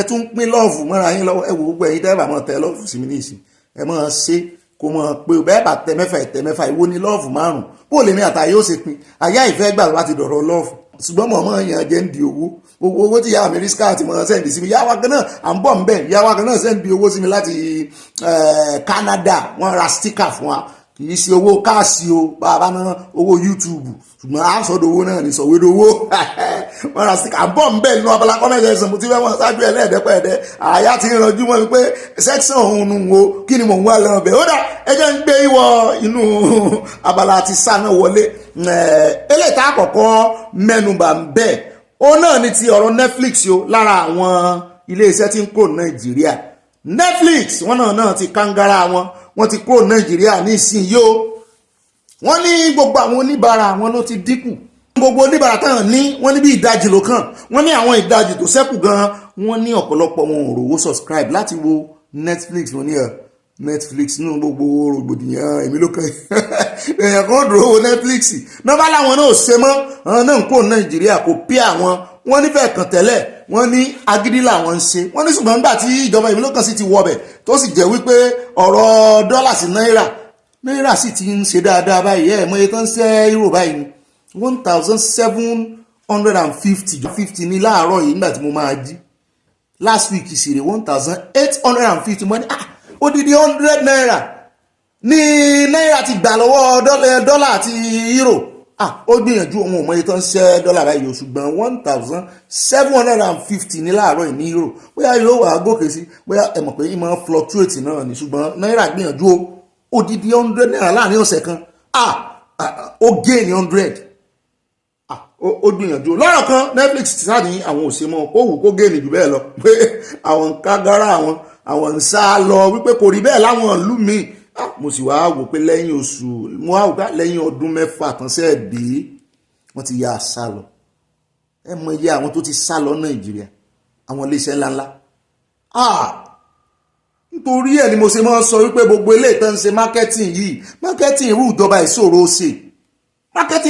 ìṣòro ṣe bó lè yóò ṣe máa ṣèjọba níbi tí náírà owó tán ná lu yẹn gangan tó ti ń fẹ̀yìn sọlẹ̀ tí ń lulẹ̀ lójoojúmọ́ tó sì jẹ́ pé bẹ́ẹ̀ bá wà ń bẹ́ gbogbo tẹ́ bá ń tà náà náírà kì í sáà ṣe dọ́là ní wọ́n ń subscribe ní Netflix Nigeria kì í ṣe dọ́là kì í sì ṣe euro náírà ni nígbà tẹ́ bá wá patán tẹ́ wá jí lọ́jọ́ kejì tẹ́ rí wípé náírà ti fìdí jálẹ̀ kì í sì ṣe Nàìjíríà náà máa kó yẹn dúró sí wọ́n máa exchange yẹ nítorí kì í ṣe ilé iṣẹ́ Nàìjíríà ní Netflix wọ́n kàn lẹ́ka ń bẹ̀ ni wọ́n sá láwọn ti lọ wọ́n ní bẹ́ẹ̀ bá ṣe mọ́ rí àwọn òbá ìmú wa òkú Nàìjíríà tó sì ní Nollywood tán ní good filming industry wọ́n ti wá ń sá lọ báyìí o yóò tó yín ti ó dá o ní pápápá eléyìí tí ó mọ kàn báyìí ó náà ní agbo òṣèré náà láwa o à ń lọ sí ọ̀dọ̀ Mercy Aigbe eléyìí mọ̀ ṣe ni láàánú o wọ́n ní ilé Mercy Aigbe jóòmù níbo náà ṣe bẹ́ẹ̀ yóò bá mọ̀ kọ́lé nísìn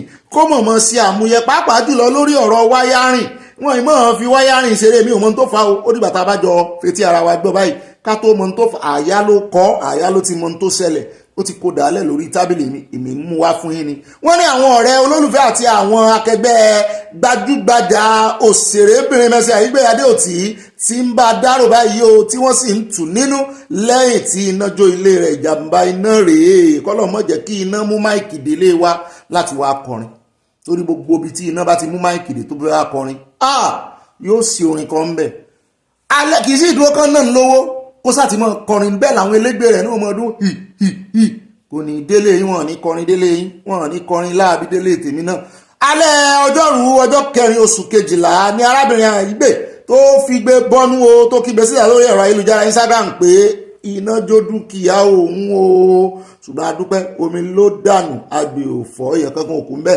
Mercy fi fídíò kan síbẹ̀ nínú èyí tó ṣàfihàn bí iná ṣe jó ilé náà àti àwọn nǹkan tó wà nínú rẹ̀ láti òkè désàlẹ̀ lábẹ́ fídíò náà ló kọ ọ̀rọ̀ sí pé lóòótọ́ ni òun wà nínú ìbànújẹ́ ọkàn tó kọjá ààlà àmọ́ òun dúpẹ́ lọ́wọ́ Ọlọ́run pé ẹ̀mí ẹnikẹ́ni ò sọnù títí di àkóò tí a fi ń kọ ìròyìn yìí a kò lè sọ pàtó ohun tó fa ìdí iná náà ìkan náà la mú wá fún yín lánàá tó jẹ́ pé àwọn kan lórí ebu bẹtiró tán jó ilé yẹn ìkan wà tó yẹ pé wọn mọ bó ṣe ṣẹlẹ̀ gbogbo ẹbí ló kú síbẹ̀ tèkó èèyàn 3 ló kú ọkọ escape ṣùgbọ́n náà farapa kò fara rí lọ wá ń wò pé béèyàn ò bá kọ́lé ní ìsìn béèyàn bá tiẹ̀ wá ń ṣàròrò tàbí tó ń gbìyànjú àti ṣèfù owó láwọn ẹ̀ka alé kó mọ̀ ṣe lórí ọ̀rọ̀ wáyárìn o bó o bá sì ra wáyárìn náà mọ̀jẹ̀ kan rèé rà wá fún ọ gbogbo rìsáàtì tó o bá lè ṣe ni kó o ṣe gbogbo ẹni tó o bá lè mú dání farabalẹ̀ jẹ́ kán jẹ lára rẹ lórí ọ̀rọ̀ wáyárìn o jẹ́ kán jẹ lára bó bá jẹ́ pé wọ́n fẹ́ jẹ́ ń bẹ̀ náà ni kí wọ́n jẹ́ ń bẹ̀ kán sàti ra nǹkan gidi wá fún àwọn kan náà sì wà kò sí wọ́n ṣe jẹ tó ìràkúrà náà tún lọ rà bó la ṣe wá fẹ́ kó gojá lórí ẹ̀ àwọn eré tó ṣe tó pọ̀ tí ó wà kówó jọ tí ó kò dúkìá jọ tí iná ó tún wá mú ó sì sí ń tèmi ò rò pé insurance wà ní Nàìjíríà àìmọye insurance tó sì wà tán ní sanwó fún ọ bí nǹkan bá ṣẹlẹ̀ fún àti gbowó ni ẹ̀yin ẹ wo ọ̀rọ̀ mọ́tò gbogbo mọ́tò táyín rí yẹn ló ní insurance o kátìkátì sọ pé third party ló pọ̀ jù ní Nàìjíríà onídàáfó gan ṣe third party gbogbo mọ́tò ló láti ṣe insurance kó o tó lè mọ wà ní títì ṣùgbọ́n bí nǹkan bá ṣe mọ́tò rẹ kò sí nǹkan kan téèyàn kankan fẹ́ ṣe Ọlọ́run ṣàánú fún wa. Ó lè já kó lórí yẹn já sáré dé chọ́ọ̀chì kan ò tí wọ́n ń pè ní Temple International Church. Wọ́n ní àwọn tó ní ọkọ àtìyàwó wọ́n ti rán wọn ní ẹ̀wọ̀n ọdún mẹ́rìndínlógún. Mo fẹ́ stress yẹn ni 16 years náà rán wọn báyìí ọkọ àtìyàwó. Wọ́n ní wọ́n ṣe jàgbà, wọ́n gbá àwọn èèyàn ní 52 million naira. Wọ́n sì fi ṣọ́ọ̀ṣì náà fi gbá wọn miracle. A ṣe lè fún ọ, a ṣe tọ̀ fún ọ, náà bá wọn ẹ̀wọ̀n fún wọn. Mo ní ó dáa bẹ́ẹ̀, ó ń jọ bí ẹni pé ìdájọ́ ti ń bẹ̀rẹ̀ nílé Ọlọ́run báyìí, torí Bíbélì náà ló ní ilé mi ní ìdájọ́ ó ti bẹ̀rẹ̀. Gbogbo ẹ̀yin tẹ́ ẹ sì ń bú wa náà lórí mọ́jẹ̀ ń sọ yẹn, ilé mi ní ìdájọ́ ó ti bẹ̀rẹ̀. Ṣùgbọ́n àwọn èèyàn ìfẹ́ gbòòtọ́ ọ̀rọ̀ bá ti débi ọ̀rọ̀ ẹlẹ́sìn báyìí, ẹ̀rí tó mọ̀ advice wa, Ọ̀gbẹ́ni Bobby mọ́ lọ bí ẹ̀sìn, àwọn lọ bí ẹ̀sìn bí o, a lọ bí ẹ̀sìn, a ní parọ́ mọ́ èèyàn kankan, a ní judge èèyàn kankan, torí ẹ̀yin náà ẹ ti mọ̀ kó ti Bible fún wa. The Bible say don't judge anybody, kò sẹ́ni tó ń judge èèyàn kankan. Ṣùgbọ́n àìmọye ibi tán kọ́lẹ̀ nù Bíbélì tí wọ́n ń pe àwọn èèyàn ní àwọn ní àṣìẹ. Bíbélì ibì kan wà tó ní àṣìẹrè ènìyàn ni ó sọ pé Ọlọ́run kò sí. Wọ́n pè lórúkọ ẹ̀ ní wọ́n bú. Bá a bá rí èèyàn tó ṣèṣe àṣìẹrè, á pè lórúkọ rẹ̀ pé ní tó ṣe iṣẹ́ àṣìẹrè ló sọ. Ọ̀rọ̀ Bíbélì là ń múṣẹ. Kí ló dé tó bá ti dọ̀rọ̀ ẹ̀sìn? Kí ló ń ṣe yín Nàìjíríà náà? Ẹ̀yin lẹ kọ́kọ́ máa ṣẹ̀sìn ní láríjà ọgbà ẹ̀sìn yín náà wà náà dà rẹ̀. Láríjà ọgbà ẹ̀sìn yẹn dà. Ẹ tọ́ka sí nǹkan kan tí ẹ̀sìn ṣe fún yín Nàìjíríà. Gbogbo ẹ̀yin yá mi tẹ́ wà ń bì ẹ jẹ́ aṣọ tó dé díẹ̀ sí. Èèyàn kan ò lè sin àmọ́ kọ́nà o. Àwọn kan wà ń bí wọn ìfẹ́ ká sòótọ́ ọ̀rọ̀ dé díẹ̀ sí. Ó bá ti dé díẹ̀ sí wá ní don't go there, I go there o. Mo ti sọ gbogbo ọgbà náà kọ́ láàmú fi bá ara wa rẹ́rìn bí o. Àwa ò gbogbo ọgbà kọ́ láàmú fi bá ara wa rẹ́rìn o. Gbà mí aṣọ òótọ́ ọ̀rọ̀ ṣé ẹgbọ́ bíbẹ́ ọmọ ìyá náà àbíyẹ ṣé bí ọ̀rọ̀ Yorùbá náà ló ní bọ́mọ ìyá méjì bá wọlé asá àti ìdọ́mọ ìyá ń bí náà ni. Àbúyàn kankan irú ọ̀rọ̀ bàbá wa kíní tí mo sọ lánàá ń wò bú wọn. Ṣùgbọ́n bàbá jáde tí wọ́n sì rawọ́ ẹ̀bẹ̀ sáwọn ọmọ ìjọ. Àìmọye àwọn ọmọ ìjọ Deeper Life náà sì máa ń sọ fún àǹgbà náà wípé àwọn ta tẹlifíṣàn wọ́n preach fáwọn àwọn òkùnkùn débẹ̀ ńgbà yẹn. Àwọn fẹ́ ta tẹlifíṣàn yìí wọ́n á sì mọ́ preach fáwọn náà pẹ̀lú skọ́bọ́n ìmọ̀ gbé wọ́n wé scarf dọ́dọ̀ wọn wọ́n á preach fún wa. Àwa náà preach fún yàn. Wọ́n preach fún wa, wọ́n máa ń sọ fún wa ní fáwọn òbí wa ńgbà náà wípé tẹlifíṣàn tẹ́ ń lò yìí pé àpótí èṣù ni. Ntọ́ máa ń sọ fún wa nù. Ibo náà ti wá gbọ́ pé àpótí èṣù ni, kò sínú Bíbélì pé àpótí èṣù ní tẹlifíṣàn. Àwọn Deeper Life kì í ṣe pé wọ́n sọ fún mi. Mi ò sọ pé bàbá ló sọ, ṣùgbọ́n àwọn ọmọ ìjọ tí wọ́n ń píríìtì àwọn àpótí èṣù lẹ́ ń lò yìí. Ibo làwọn ti gbọ́ pápótí èṣù ni. Ẹ mọ̀ jà tanra wa lórí aṣòótọ́ débi ọ̀rọ̀ ẹ̀sìn ẹni tí ò bá ní gbọ́ bóyá kẹ́ skip bẹ̀. Àní sóòótọ́ kẹ̀ ṣé èmi jọ ẹni tí ò ní sóòótọ́ lórí gbogbo nǹkan ni. Yóò bá tọ́ka àbáwí náà yóò ṣe ní pẹ̀lẹ́kùtù. Abẹ́ rí mi tí mo bú bàbá wa lánàá ni bàbá wa ti Deeper Life. Mo tún sọ mo ní mo họ́nà wọn. Aṣòótọ́ débẹ̀ o ẹni tí ààrẹ bá kò tọrọ lórí ọ̀rọ̀ ẹ̀sìn ẹ skip ẹ̀. Ó dá ṣé mi ò rí yín fín ṣé kò bá rìn fín wá torí mo máa ń chẹ́ẹ̀kì ọ̀rọ̀ mi o ṣùgbọ́n àkànjọ abẹ́ǹkù fúnra wa àní rí èèyàn kankan fín á bu ọlá fún ẹni tí ọlá yẹ á bu iyì fún ẹni tí iyì yẹ á gbé yín sí mẹ́ńtọ̀ mi ní gbogbo yín ṣùgbọ́n wọ́n sòótọ́ ọ̀rọ̀. Ó dáa ní pápápá ẹjẹ́ àkó lórí ìyún o wọ́n sá ti gbé àwọn kọ́pù sí ẹ̀wọ̀n báyìí àwọn mẹ́ta ni ọkọ ìyá kí ló kọ ọkọ náà àyà ìbò ló kọ sí ari Uyanwane ọmọ Ìgbò ni yóò bá ń yàwó rẹ̀ Olúwakẹ́mi Ọdẹ́múyìwá ní maiden name ẹ̀ ṣùgbọ́n nígbà tó ti fẹ́ o náà di Kristiani Uyanwane tálẹ́nì kẹta ṣọ́ọ̀ṣì wọn mi ò gbọ́ pé wọ́n tún máa dá ṣọ́ọ̀ṣì lẹ́jọ́ ẹbá àwọn tó ní ṣọ́ọ̀ṣì lẹ́ti dá lẹ́jọ́ wọn ní àwọn ò ti ṣọ́ọ̀ṣì wọ́n gba láísẹ́ǹsì wọn wọ́n sì tí wọ́n bá ìdájọ́ ti ń bẹ̀rẹ̀ nílé Ọlọ́run náà nù Ọlọ́run ló dá àbí ẹ mọ́ dá wọn lẹ́jọ́ don't judge ṣé kóòtù ò ti judge wọn báyìí àwọn èèyàn sáà bá ti ṣe nǹkan tó mẹ́ẹ̀ báyìí don't judge àbí méjì náà máa ń sọ wọn ni God say don't judge ẹlẹ́ẹ̀kejì tó tún máa ń sọ ni wípé touch not my anointed ẹ mọ̀ jà ó dá mo bẹ́ẹ̀ sọ ó ti tó wà náà Ọ̀gbẹ́ni Bobby ó tó. ó dà ní ríjú báyìí lọ nínú abala sánáwọlé o ní pápápá alẹ́júkò nínú abala sánáwọlé ni ẹ sáré ìbá àyá ẹ̀rẹ̀ ìbá àyá kẹjọ rẹ́rìn kẹjọ dọ̀wẹ̀kẹ́ bẹ́ẹ̀ bá paradé inú mi ó ti rọ̀ mo ń bínú lọ́wọ́ inú mi ó ti rọ̀ bẹ́ẹ̀ bá fi padà dé báwa la lámọ̀ sòótọ́ fúnra wa níbí ẹ wá fẹ́ yọ ọ̀rọ̀ ẹ̀sìn lẹ̀ àwọn mùsùlùmí lásán tí wọ́n fún yẹn ń gbà náà inú yín ń dùn bá ń sọ̀rọ̀ sí à ń sòótọ́ ọ̀rọ̀ fáwọn mùsùlùmí àwọn náà kan náà wọ́n ń bú ẹ ṣáà n ò bá yín lọ comment section lónìí o á pàdé iwájú mo ti change schedule iwájú láti pàdé wọ́n mọ̀ retí àyà ìwọ náà sí mọ́tò. mo tún fi àsìkò yìí kí gbogbo ẹ̀yin olólùfẹ́ wa káàbọ̀ sínú abala ti comment section fún tàṣálẹ́ yìí at Alina Kuti láàfi síde tó wọ́n kìlọ̀ fún mi dáadáa ni mo á fẹ́ kà fẹ́yìn yẹn wa kí n wá lò láti fi ṣàlàyé nǹkan sọ wọ́n ní bro that is wrong you can actually advertise what you don't know nothing about it can be mislead to your audience. I'm talking about the Yoruba currency or reserve. Okay, ẹ mọ̀ sí mi gbọ́ o ìyá wa kan ló béèrè lánàá wípé àwọn fẹ́ mọ̀ ń pa rúbà kí n sọ fáwọn mo dẹ̀ dá wọn lóhùn mo ní nọ́mbà wà ń bẹ̀ láwọn tó jẹ́ aláṣẹ ẹ̀bẹ̀ mo ní kán jọ kán ṣe mí lóore kankan pé nọ́mbà yẹn pé èmi gan anytime tí n bá need information máa pè wọ́n nítorí èmi gan rí ara mi gẹ́gẹ́ bí oníbàárà wọn ṣe rí ọdún mo ti dá bóyá bàbá wa ni bóyá ìyá wa ni ọkùnrin náà máa jẹ́ nígbà tí wọ́n ti sọ pé bro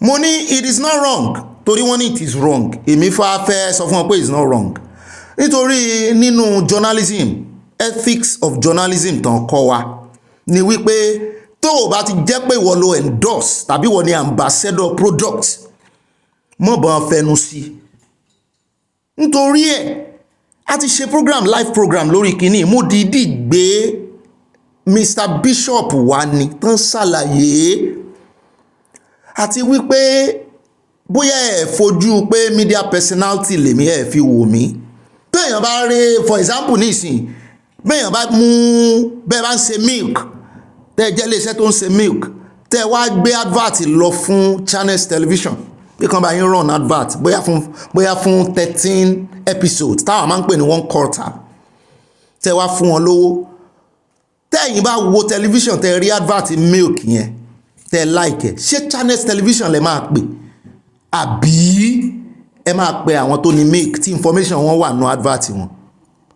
àti pé ẹlẹ́ẹ̀kejì tún ni wípé béèyàn bá run advert ọ̀nà méjì lèèyàn ṣe lè run ẹ̀ èèyàn máa ń gbowó lórí advert ṣùgbọ́n eléyìí mi ò gbowó ọ̀nà kejì nìyẹn torí pé wọ́n jẹ́ Yorùbá nation product Yorùbá nation ni but mi ò mọ nǹkan kan ń pa ẹ̀ I'm not an expert èmi ò ń ṣe financial expert ẹ rí wípé nínú advert yẹn gan disclaimer mo fi disclaimer mo kọ́ ní Yorùbá mo fi sẹ́gbẹ̀ẹ́ ṣe rí anything tó bá ti jẹ́ financial product ìyẹn máa ń fi disclaimer sí nítorí kì í ṣe pé bóyá kò sóòtọ́ ń díẹ̀ ṣùgbọ́n ń téèyàn ò bá mọ̀ ń pa ẹ̀ ń tí ì ṣe financial product gan èèyàn máa fi disclaimer sí àti wípé product mélòó náà fẹ́ wá ṣe advert ẹ̀ lórí bí tó jẹ́ pé mi ni màá máa ṣàgbẹnusọ fún wọn kẹlẹ́yìn gbé wá kó ní milk gbé wá kálásọ gbé wá kó ní forex gbé wá kó ní báǹkì gbé wá ẹni tó fẹ́ talẹ̀ náà gbé tiẹ̀ dé torí ẹ̀ ni wọ́n fi máa ń ṣe advert tó dẹ̀ máa ń fi for more information ẹni tẹ́ ẹ lè pè tí n bá wá dá ìyá wa yẹn lóhùn tí mò ń wá tamọ́ má tamọ́ ṣé at the end of the day èmi kọ́ lẹ máa bú tó bá sì ti dọ̀rọ̀ pé èèyàn fẹ́ kówó sí nǹkan èèyàn ní láti wá díẹ̀ dáadáa that is why tí mo ṣe ní ẹ pé ẹni yẹn even gan àwọn tó ń ṣe rúbà yìí náà tẹ́ ẹ bá dórí website wọn àwọn náà fi disclaimer síbẹ̀ ìtumọ̀ ẹ̀ ni wípé ẹ̀yin tẹ́ ẹ fẹ́ kówó lé nǹkan ẹ ṣiṣẹ́ ìwádìí yín dáadáa ń táwọn náà ń sọ nìyẹn. mi ò ń ṣe ambassador iléeṣẹ́ yìí, kì í sì ṣe iléeṣẹ́ ẹyọ kan ló mójútó ọ̀rọ̀ Yorùbá, gbogbo wa lájọ ní kìíní, ó kàn dàbí báǹkì ni. mi ò ṣiṣẹ́ ń báǹkì yẹn, ó bí kí UBA wá bá mi sì kan ní kí n bá wọn ṣe advert kẹ wá mọ̀ bí mi pé tẹ bá fẹ́ ṣe àkáǹtì tẹ bá fẹ́ ṣe no, èmi kọ́ ni máa dáhùn ẹ̀, UBA yẹn náà lè máa padà sí ìṣẹ̀dá kẹ́ ẹ mú nọ́mbà tàbí kẹ́ ẹ mú àdírẹ́sì wọn tàbí kẹ́ ẹ mú wẹ́bsáìtì wọn níbi tẹ́ ẹ ti lè kọ́ńtáàtì wọn. ẹ máa fojú pé tẹlifíṣàn station oníkẹ́ ẹ máa fi wò mí ibi tá a sì ń lọ́nu. nídìí èyí mo fẹ́ lo àǹfààní láti ṣàlàyé ẹ̀ délẹ̀délẹ̀. bẹ́ẹ̀ bá rí advert lórí bíi a ti ṣiṣẹ́ ìwádìí wa o, àwa náà sì ti rí wípé a bá ń bẹ̀ ni, ṣùgbọ́n ìyẹn ò sọ wípé pé a fẹ́ fi tipátipá tì bọ̀ yín lọ́rùn. ààyè wà fẹ́yìn náà láti ṣiṣẹ́ ìwádìí yín kó mọ̀ di ọjọ́ iwájú, kó mọ̀ di wípé bóyá gbọ́n mi sí omi ò tó wà ẹ wà mọ́ ní Bobby ló ní í ṣe o. Bobby kọ́ o, Bobby kọ́ o, pílátífọ́ọ̀mù tèmi wà. a máa ń ṣe birthday shootout fáwọn olólùfẹ́ wa ń bí, a máa ń ṣe kò sí orí platform ni ní tó bá ti wúlò tá a fẹ́ gbé síta, is a media platform. ẹ lè wíwọ́n ò lè wo nǹkan lórí tẹlifíṣàn channels yìí sí tí ò bá wù mí rà, kò sẹ́ni tó lè ní dandan kí n rà á, kí n wá rà tán kó wá jó mi lọ́wọ́ kí n wá rí mọ́ bá channels tẹlifíṣàn fa wàhálà pé ṣe bórí channels ni mo ti rí irọ́ o. ẹ mọ̀ jẹ́ àṣírù nǹkan bẹ́ẹ̀ yẹn o. ó dáa, mo lérò pé ẹjẹ́ ajá mi lórí ìyún a mọ̀ ṣàtótónu lẹ́nu ẹ̀, a mọ̀ sílẹ̀ lórí bí a bá ṣe ń ṣètò. bẹ́ẹ̀ náà ni Táyọ̀ Àjàyí wọ́n ní ẹ bá mi sọ fún Wike pé kó rántí Ìbáṣọ̀run Gáà, ọlọ́njẹ́ ó rántí where is Emefiele today, ó wà láhàámọ́ EFCC and his naira redesign policy that kill many Nigerian small scale businesses power is intransient. ẹ ṣeun. bẹ́ẹ̀ ni bí ìgbà lásán ìgbàlẹ̀wò ní ọ̀rọ̀ agbára. wọ́n ní kí n bá wọn kí bàbá Fẹ́ Babalọ́lá pé àwọn náà kú iṣẹ́ takuntakun, èmi kọ́ ní ìbá ń kí sàn èèyàn ò kì sàn. ire ó dáa, ire lójú owó rí, ire ní tiyín bàbá mi. bẹ́ẹ̀ náà ni Ajibola Hasan wọ́n ní ìbá Sanwó-Olé ìbá Gbáǹkọ́bí, mo gbádùn yín gan ni o. ètò yìí Ọlọ́run á máa fún yín ṣe ní gbogbo ìgbà láti Liberia. SAB ló kọ orin yẹn lọ́wọ́lẹ̀ ok orin lọ́wọ́lẹ̀ akànfi yẹn gbálẹ́gbẹ̀ẹ́ ni ẹ ṣe yọ̀ọ̀dà fún yín. Àtọ́láyíwọlá Kazeem wọ́n ní mo ti sọ tẹ́lẹ̀ wípé lórí ìkànnì yìí àwọn agan ògbó òyìnbó mọ́ pressure ti wà. ẹni tó bá fẹ́ tẹ àtẹ̀jíṣẹ́ kọ́mẹ́ǹtì kí a máa fi èdè Yorùbá kọ́ o, ilé ni a ti ń kẹ́sọ̀ọ́ láti máa ń kẹ́sọ̀ọ́ ròde o. bàbá wa Ọláyíwọlá Kazeem náà ń gbà wá yànjú yìí o, a ti gba ìgbìyànjú yín àgbà wọlé Yorùbá dùn mọ̀ràn ìmọ̀ràn. At Kenny Boy wọ́n ní already they are collecting 100 naira on 10,000k transfer. ọ̀rọ̀ àwọn oní POS tá a sọ lánàá nù o, àwọn kan ti ń gba 100 naira, imagine. ya mọ̀ sẹ́ndì 9,999 kò sápò 10,000 wọn ní ìjà 10 kọ́bọ̀ ń bẹ̀. At Rahim Yusuf wọ́n ní Ọ̀gbẹ́ni Bobby naija ò lè dá a mọ́ Yorùbá Nation now network ò dá, kò sí owó ní báǹkì, gbogbo nǹkan ó wọ́n bí ojú àdúrà kò sì lè gbà ní irú ìlú bẹ́ẹ̀. ó mà ṣe o, Ọlọ́run ṣàánú wa. At Anointed, one greetings from Minnesota to Ogbeni Bobby and Mr. Aya. Nigeria is a country of oppressors, and I pray that the good Lord will open the eyes of those seeking one Nigeria to know that the only solution is the Yoruba nation.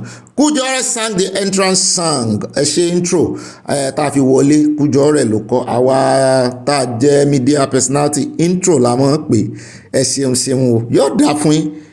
At Abímbọ́lá Ilésanmí mẹ́mbà wa ni wọ́n owó náà fi ń wò wá yóò dá fún yín, iná ò ní tán owó yín. wọ́n ní ibà yànnàná ẹkú iṣẹ́ o, ayé ti kọjá òwe pé àgbà dídà ọmọdé la fi ń yàn jẹ o. mo pa lánàá èmi mo pa. wọ́n ní ó ti kọjá bẹ́ẹ̀, Yorùbá náà ló sọ wípé ọwọ́ ọmọdé ò tó pẹpẹ, tágbàlagbà náà wọ́ kèrègbè. wọ́n ní àgbàlagbà tí ò bá fi ara rẹ̀ sípò ọwọ́ ọmọdé òde òní ṣetán láti jẹ̀jẹ̀ wọn kán wọ́ wọn lẹ̀. wọ́n wá ní kí Afẹ́ Babalọ́lá yanjú ọ̀rọ̀ yìí nítùbínùbí gẹ́gẹ́ bí bàbá tí wọ́n jẹ́ o, àbí òótọ́ ọ̀rọ̀ lẹ́sọ̀ pé èèyàn bá tiẹ̀ wà á sọ̀rọ̀ sí bàbá rẹ̀ náà ṣé bàbá wà ní òun fẹ́ pa ọmọ òun ni. Àtìmúyìwá Olúkọ̀yà wọ́n ní ẹ kú ohùn Ọ̀gbẹ́ni Bobby, we love you, I love you too, thank you so much. At Yoruba Nation Láfẹ́ TV wọ́n ní Ọ̀gbẹ́ni Bobby èyí rẹwà o, Bob Ìkòròdú, Bobrisky Ìkòròdú ó máa wúlò fún àyà ẹ̀ serious nítorí pé àpọ́nlé kò sí fún ọba tí kò ní olórí àyà ọgbọ́n. Yoruba Nation Láfẹ́ TV bẹ́ẹ̀ náà ni Àtàbímbọ́lá Ilésanmí wọ́n ní ó ga o lórí òfin àwọn ará Taliban yìí o sí àwọn ọkùnrin náà ló máa gbẹ̀bí fún àwọn ìyàwó àfáà àti ìmáàmù wọn náà oríṣiríṣi abẹ́ẹ̀rí wọ́n ti ṣòfin báyìí páwọn obìnrin ò gbọ́dọ̀ sí nọ́ọ̀sì àti agbẹ̀bí mọ́ ta ló wá fẹ́ mọ́ gbẹ̀bí àwọn ìyàwó tiwọn. mo rò ń mú bọ̀ ẹja ọsàn yá mi mo rán adébọ̀ lọ́rọ̀ ìkan wọn ní ẹkú atótónu àtàárọ̀ Ọ̀gbẹ́ni Bobby mi Ọlọ́run á máa ràn yín lọ́wọ́ àmì o ìròyìn àṣálẹ́ òní tún gbáǹkọ́ gbé o ká sùn láyọ̀ ká jí láyọ̀ o adúpẹ́ àti wá sùn àtún ti jí báyìí Jésù Olúwa wa àmín. At Sunday Oyètúndé wọ́n ní Ọ̀gbẹ́ni Bobby ibà gbé wa débẹ̀ bàbá Dayọ̀ Kújọ rẹ̀ ló kọ́ wọ́n ní ẹkú iṣẹ́ o Yorùbá Nation no going back bàbá Fùfú from Indianapolis ẹkú iṣẹ́ takuntakun bàbá Fùfú ẹ ṣeun o Fùfú abẹ́ra Fùfú o ṣe ẹ mọ́ síìpù ẹ̀ránṣẹ́ àti mo dúró dolúwa ń bá dúró dolúwa kì í jogún òfo wọ́n ní Ọ̀gbẹ́ni Bobby kí ni ó dé tí àwọn olówó Nàìjíríà olóṣèlú Nàìjíríà alágbára Nàìjíríà tí wọ́n sọ ilé ayé di àwa àlọ gbogbo wọn ní Ọlọ́run máa fi ìyà jẹ tọmọtọmọ ní àṣẹ Ọlọ́run àmín. At Tokunbo Sulola wọ́n ní Dele Rotimi's arrest only made him and his book more popular. I was not aware of the book launch until his arrest and I immediately ordered 4 copies of the book for myself and friends. Nigeria is a kangaroo kingdom. Yoruba Nation is the answer. Ẹ jẹ́ àfiwé yẹn hàn yín. Ó tú àwọn olè láṣìírí sí ni Ọlọ́run kàn fẹ́ lo arrest ẹ̀ láti gbógun ẹ̀ jáde ni. Ìwé náà lẹ́ ń wò yìí o Nigeria and its criminal justice system gbogbo ayé náà ló sì mọ̀ àwọn adájọ́ gan àwọn agbẹjọ́rò gan gbogbo àwọn tí ń ṣiṣẹ́ ní justice system Nigeria gbogbo wọn náà ní system yìí ò sunwọ̀n ẹ̀rí kàwé yẹn àti yàwá Adéwùmí Lawal wọ́n ní Ọ̀gbẹ́ni Bobby ẹ wádìí èlú mélòó dáadáa àwọn tó bà UBA jẹ́ nìyẹn o ó náà ló sì wá ń di ẹ̀bùn ni wọ́n ló ní UBA ní ìṣe oníṣẹ́ àìpọ̀ jù mbẹ́. At Títílọlá Adéẹ̀kọ́ yá mi dáadáa from Canada wọ́n fi owó YouTube ránṣẹ́ sí a Canadian $10 ẹ ṣeun ọwọ́ yín ò mọ̀ ròkè o n ó fi ra pátá fàáyá pátá gígan. Àtfọ́lọ́hún ṣọ́ta nímọ̀lá wọn ní Ọ̀gbẹ́ni Bobby ìbá oníròyìn ojúlówó ọmọ Yorùbá kọ́ ní ọmọ Yorùbá Nation no going back ẹ ṣeun oríkì yẹn dùn mọ́ mi. Àtọmọ káàárọ̀ oòjíire wọ́n ní ó yẹ kí gbogbo ilé ní smoke detector tí a pariwo tó bá ti gbóòórùn èéfín smoke detector saves life gbogbo bí ìlú wà tí èéfín bá pọ̀ jù ní ìsìn ẹ mọ̀ gbọ́ta aláàmù burúkú ó mọ̀ dún ẹ rò pé àwọn tó fẹ́ wá àwọn panápaná ní ń bọ̀ ni. Ó dá o at Olúṣọlá Adébáyọ̀ ìyá mi dáadáa wọ́n ní àwa Ìjẹ̀bú tí aláìkí owó máa ń ṣiṣẹ́ gidigidi láti ní àti láti ná owó. Wọ́n ní a ti ná owó sílẹ̀ kí òyìnbó tó gbé pọ́ùn dé kan tó gbé pọ́ùn wá. Ó mú mi rántí orin bàbá wa òbí Ọ̀ṣun Lucy níjẹ̀búròde òde o bẹ́ẹ̀ náà tún kí kúkú.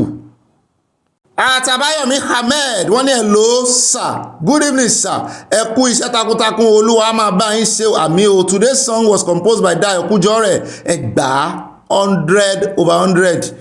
Yoruba Nation no going back. Àbáyọ̀mí from Madrid Spain yóò dá fún yín òní wáyé tí gbogbo Madrid nǹkan bẹ́ẹ̀ bó o ní wẹ́dà yín mo mọ̀ pé ó ń tutù. Bẹ́ẹ̀ náà ni at Janet Adégbẹ̀dẹ wọ́n ní ibà múlùdùn tó bá ní òní rẹ́rìn ìta ló máa bá eyín ẹ̀ àbẹ́ rí nǹkan wọ́n láwọn mo sọkún fún Nàìjíríà ó lè gbé ó lè gbà á wọ́n ti pa gbogbo wa sábẹ́ gbogbo owó tí wọ́n ń rí gbà padà níbo ló wà o kò yé wa o wọn lákàntì fún o Yorùbá nation ló lè ṣe o, wọ́n ní Yorùbá nation sòsè. Ó dà yá wa Fọlákẹ́ Ayẹni, wọ́n ní ẹkú iṣẹ́ Ọ̀gbẹ́ni Bobby o da ẹkú jọ́rẹ̀ was a singer. Ẹ ṣeun yóò dá fún ibẹ̀ náà ni ìyá mi olórí Yèyé Oge wọ́n sọ sábẹ́bẹ̀. Wọ́n ní Ọ̀gbẹ́ni Bobby ó máa fẹ́ràn sùrùtù o, ìyá mi ọmọ jẹ́jẹ́ ni mí. Ṣé o tún fẹ́ bá àyájọ́ owó àtẹlọ́ọ̀fù márùn-ún ni ṣé bí ìwọ ni ọ̀gá àyá lẹ́yìn pé kí o mú méjì kí o sì kó mẹ́ta fún àyà mi ẹ̀dá n ó kó márùn-ún fún at Okododo Grace Ọlápẹ́jú wọn ní Ọ̀gbẹ́ni Bobby ẹ kú iṣẹ́ ọpọlọ làákàyè yín kò ní bàjẹ́ àmì o we dey gbádùn you lójoojúmọ́ we love you bro I love you too. Olúyẹmísí Abẹ́gúndé wọ́n ní Ọ̀gbẹ́ni Bobby we the deeper livers our father in the Lord said television waste time and there was no time we sold our property o ṣùgbọ́n àwọn kan nù deeper lifer náà nítorí èmi gbé Bàrígà dáadáa mo sì ní àwọn ọ̀rẹ́ ń sólú yìí dáadáa gbà náà mo ti ń sọ̀kadà mo máa ń jẹ síbẹ̀ gan-an ni gbogbo ibẹ̀ yẹn ni mo máa ń gbèrò sí táwọn deeper life máa ń preach fún wa ẹ mọ̀ páwọn náà ládùúgbò yẹn wọ́n ti preach ẹ̀fẹ́ mi rí wípé àpótí èsùn tẹlifíṣàn páwọn ti tatilé àwọn mi ò sọ pé bàbá ló sọ àwọn ará tó jẹ́ mẹ́mbà náà ni. ẹ ṣeun ẹ kú àkíyèsí mo wá rí lọ́ọ̀fù ẹyọ kan lọ́ọ̀fù lẹ tẹ̀ sí mi ẹ bá ń fi mẹ́ta kún nínú tàlẹ́ yìí o ẹ jẹ́ kí lọ́ọ̀fù yẹn pé 4. ó dá o ẹ ṣeun ìyá wa Stella Òdèlé eléègùn díẹ̀ ibi tó dé la ibi tí screen gbé tá a fi ó wẹ́rẹ́ gan wọ́n ní Ọ̀gbẹ́ni Bobby ẹ̀ka alẹ́ o ẹ sì kú iṣẹ́ náà Ọlọ́run ní bá wa ṣe o mo kàn fẹ́ sọ nǹkan kan lórí British legal document tẹ̀sán yẹn kí ènìyàn tó rí ìwé yẹn gbà èmi àti bẹ́ẹ̀ bọ́ tí ènìyàn ò bá ti rí proper genuine document you can get anything and if you're lucky to get one, don't misuse it, otherwise it will be revoked bẹ́ẹ̀ni and that was why I rejected their British passport reject here ọmọ ọkọ nìyẹn o because I am entitled to it but I refuse to take it. If you argue with them, the first thing is to revoke the British passport given to you. Can they revoke the white British passport? No, because you are ibi tí screen gbé mọ́nu lọ́rọ̀ kan wọ́n ní níta sọ náà sọ bó bá ti ṣe kíní díẹ̀ báyìí wọ́n láwọn revoke ẹ̀ ní ṣùgbọ́n gbogbo ìlú ní máa ń revoke ẹ̀ o téèyàn bá ti naturalize tí ò jẹ́ by birth tí ò sì jẹ́ by pé wọ́n bíyàn síbẹ̀ téèyàn bá ti naturalize Nigeria náà revoke passport Nigeria revoke. bẹ́ẹ̀ náà ni Ọlápẹ́jú àṣà ìwọ́n ní Ọ̀gbẹ́ni Bobby ọmọ atẹ́nigbọ́lá ikú iṣẹ́ o ọlọ́mọ ìlú yìí ẹ̀yin àtàyà ẹ̀ṣẹ̀un gbogbo alájọ ṣe Ọlọ́run á túnbọ̀ máa bá yín ṣe àmì o mo rántí ìjọ kan tí mò ń lọ ní Ìkẹjà tí mo ní strangulation of intestine tí wọ́n ń da òróró sí mi lórí òróró anointing àbí góyà ní mo bá yà sọ fún wọn wípé kí wọ́n wá ẹni tó máa wa ọkọ̀ káà mi láti gbé mi lọ sí hospital lọ́dọ̀ dókítà mi Ọlọ́run ló ní kí n tètè jẹ́ ẹni tí kò gba wèrè mọ́ ẹ̀sìn kí oníkálukú lo ọpọlọ wọn bó kú ó gbé láyọ̀ o from Chicago ẹ̀sìn ìyàwó Ọlọ́run yóò jẹ́ kó yé àwọn tí ó yé.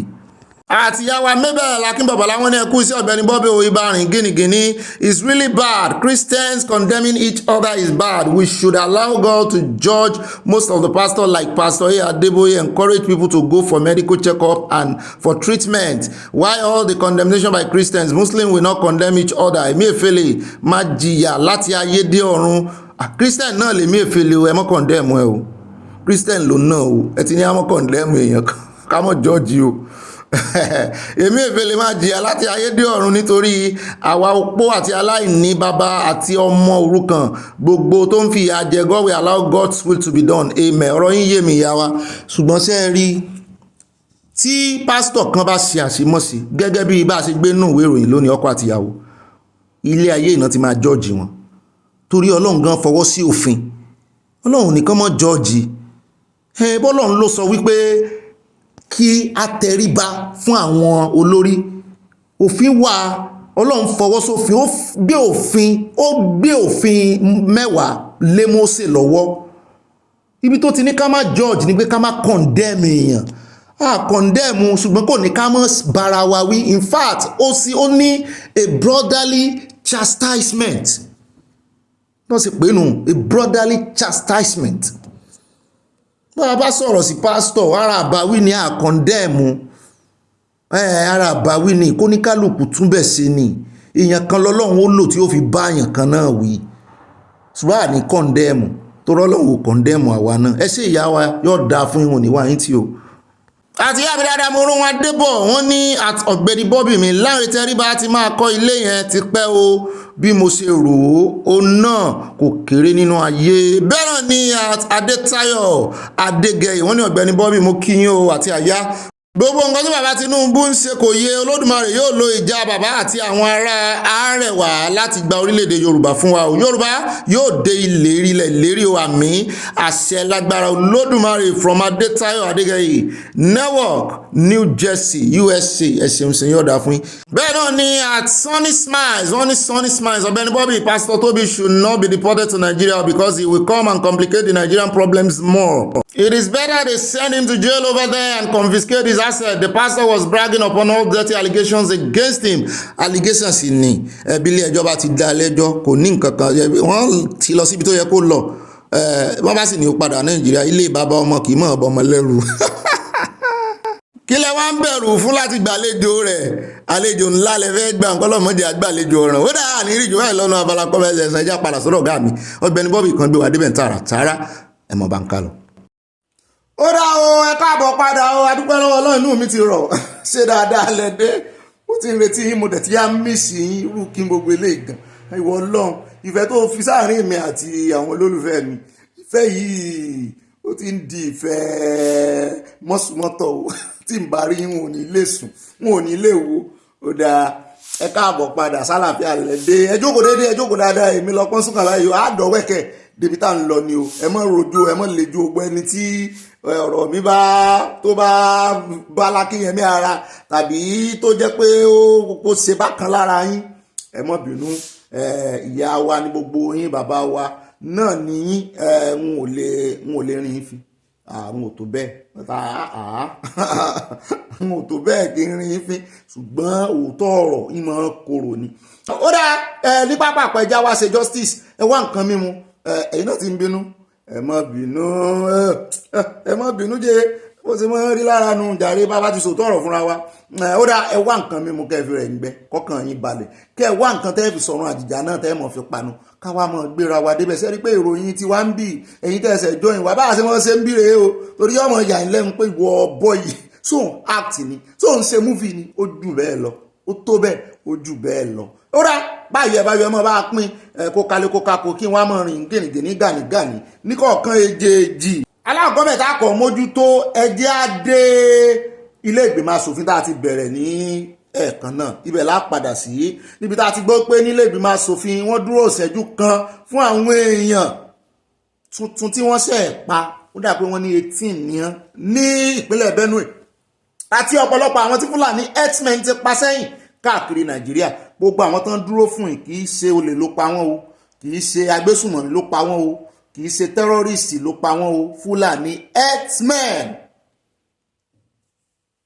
wo ìwọ tó wá ń gbọ́ mi wọn ò ní dìde ìṣẹ́jú kan fún ọ nílé rẹ o wọn ò ní dìde ẹ̀fẹ́ mi náà o láṣẹ Ọlọ́run Èdùmàrè àwọn olórí Nàìjíríà ibi tán gúdù sí rèé o kán máa báyàn kẹ́dùn kán máa dìde ìṣẹ́jú kan ìṣẹ́jú méjì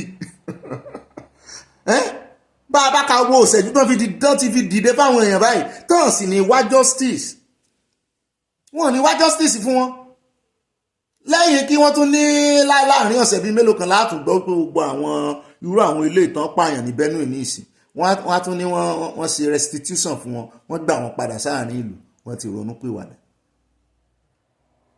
wọ́n fẹ̀mí àwọn èèyàn ṣòfò ń bẹ̀ ni o Ọlọ́run yóò sọ ìdílé rẹ o àti tèmi náà o àní sínú àwọn tó máa bá kẹ́dùn tí táwọn olórí Nàìjíríà máa bá kẹ́dùn àní sínú wọn àwọn bó ṣe ń dènà jàǹbá ṣùgbọ́n wọ́n mọ bó ṣe ń kẹ́dùn lẹ́yìn ìjàǹbá ṣùgbọ́n wọ́n ń jọ bí ẹni wípé ó ti ń sún àwọn sẹ́nétọ̀ náà báyìí o ọjọ́ wo lẹ fẹ́ nígboyà láti proscribe Fulani herdsmen gẹ́gẹ́ bí ẹgbẹ́ terrorist ká tó wí ká tó fọ̀ wọ́n ti fi orúkọ IPOB sínú ìwé terrorism ṣùgbọ́n àwọn Fulani darandaran yìí wọ́n pààyàn ju tá ń dálẹ̀ lọ àwọn ní Boko Haram máa ń rán níṣẹ́ dé tòrútòrú kò sí irú ìbọn tẹ̀lé bá lọ́wọ́ wọn ẹ̀ràn náà sì láwọn ń dà èmi kọ́ mo sọ bẹ́ẹ̀ àwọn ilé ìgbìmọ̀ asòfin yín náà sọ bẹ́ẹ̀ ẹjẹ́ àwòbọ́n sí bọ́n kẹ́dùn àti bọ́n sì fi tara sọ̀rọ̀ inú wọ́ọ̀lù ilé ìgbìmọ̀ asòfin náà ní ọmọ ẹ bá ń tẹ̀sí ilé agbára kájọ mójú wa débẹ̀. ọ̀nà lẹ́rí tán sorí kodò yìí o nínú ìbànújẹ́ wọ́n ń ṣọ̀fọ̀ níbẹ̀ ṣe rí wọn yìí o wọ́n ní àwọn ọmọ nàìjíríà tán ṣẹ̀ṣẹ̀ pa ní Benue wọ́n ní 16 wọn náà ń lọ ṣọ́ọ̀ṣì ní agbègbè ibi tán ti pa wọ́n tán ti dá wọn lọ́nà wọ́n sì ní àwọn tí wọ́n ń dá màálùú kiri ni pẹ̀lú ìbọn AK-47 àti oríṣiríṣi nǹkan ìjà olóró ni wọ́n ń gbé lọ ṣùgbọ́n àwọn náà sọ̀rọ̀ lórí ẹ̀jẹ̀ agbọ́rọ̀ lẹ́nu wọn. In strongest terms, the killings are acts of violence in Ayilamo, Anyi, Uze, and other communities in Benue Northeast Senatorial District of Benue State. The attacks were carried out by the same familiar killers, armed marauding herdsmen, who somehow authorities have not been able to fully identify or trace their sponsors.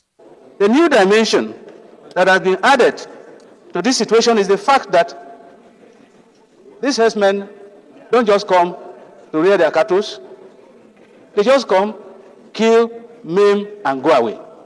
This chamber is not a place to report deaths because it's frightening. We don't need to be receiving these things. Let us take action. It's action that we shall take to stop this thing from happening. The same people killing. So we are frustrated. In the wake of this horror, Senate once again turns to Nigeria's security apparatus to flush out the unwanted enemies of the state. But for many, the solution lies in cattle ranching instead of playing ostrich to a wave of terror that threatens food security and the country's survival. The solution is in our hand. We have decided as a nation to play politics with the security of this nation. Mr. President, once we can rise to this responsibility of building ranches, another importance of this, or advantage of this is this. You see, Mr. President, when you compare cows in Nigeria with cows in Morocco, ask Karimi and Co, they will tell you, cows in Morocco are better fed. Senate was, however, silent on this. Instead, it calls on Nigeria's security forces to be more vigilant and for the country's emergency agency to provide relief materials to survivors. It then observes a mini silence in honor of the dead. May the souls of our fellow Nigerians rest in perfect peace.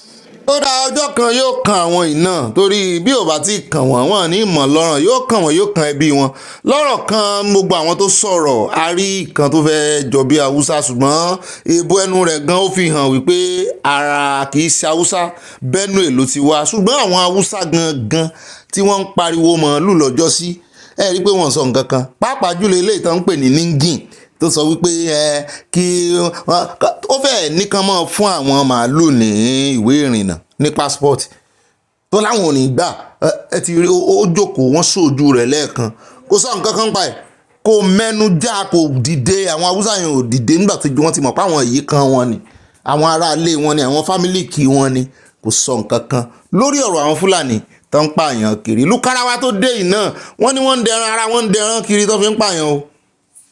ó náà lẹ ti gbọ́ yẹn o kọ́lọ́mọ́jì àṣírí wa ní sínú àwọn tí wọ́n bá kẹ́dùn o tàbí fámìlì rẹ̀ o láṣẹ Ọlọ́run Èdùmàrè bọ́n sí máa ń ṣe nù o ibi tán gúdù sínú o wọ́n gúdù nínú kan tún lu ṣe o wọ́n gúdù nínú kan pèsè nǹkan amúlùdún o ṣùgbọ́n security gan wọn ní pèsè ẹ̀ òun náà ló sì fa ìkẹ́dùn wọ́n bá tún ké mi á tún mú wá fún yín ó dẹ̀ kí a ṣe pé ọ̀rọ̀ wọn nu wé wọn nu sísítẹ́ẹ̀mù wọn nu. ó dá ní báyìí ẹja sáré yà ní ọ̀dọ̀ bọ́dà délé o gẹ́gẹ́ bí ìròyìn tá à ń gbọ́ ọ̀hún náà sọ̀rọ̀ níbi àhámọ́ tó ń fi wọ́n sí àwọn oníròyìn wọ́n rè bá wọn bẹ́ẹ̀ náà ni wọ́n fún wọn lọ́rọ̀ sọ ṣùgbọ́n wọ́n ní yóò di on the 10 kan tó gbẹ́jọ́ wọn wọ́n fi wọ́n sí rìmáǹdì ní Èkìtì gẹ́gẹ́ bí àwọn èèyàn ṣe ń pariwo sí tó ń pariwo lé bàbá fẹ́ bàbá Babalọ́lá bàbá fẹ́ wọ́n láwọn ní afẹ́ Babalọ́lá jàre wọ́n láwọn náà wà ń díẹ̀ lórí ìwé kan ìwé náà lẹ̀ ń wò yìí tí bọ̀dá ìkọ tó sì ta ẹnu bá bàbá yìí. bẹ́ẹ̀ náà ni àwọn ọmọ Nàìjíríà àti pàápàá jùlọ àwọn ọmọ Yorùbá àwọn bàbá wọ́n ti ń sọ̀rọ̀ ìpè kí ló dé fọmọ ilẹ̀ ó na pọ̀tọ̀pọ̀tọ̀ ń pàpà ni ìwọ ló sì ta bá ó yẹ kó rè túnbẹ̀ ṣe ni bẹ́ẹ̀ náà ni àwọn tó mọ̀ dí ọ̀rọ̀ náà ti ń jáde wọ́n ti ń sọ ṣùgbọ́n jẹ́ gbọ́rọ̀ lẹ́nu ẹni tó lọ́rọ̀ gan-an. Leadership of Hakeem Odumosu as the police commissioner at the time, my petition was specifically addressed to his office.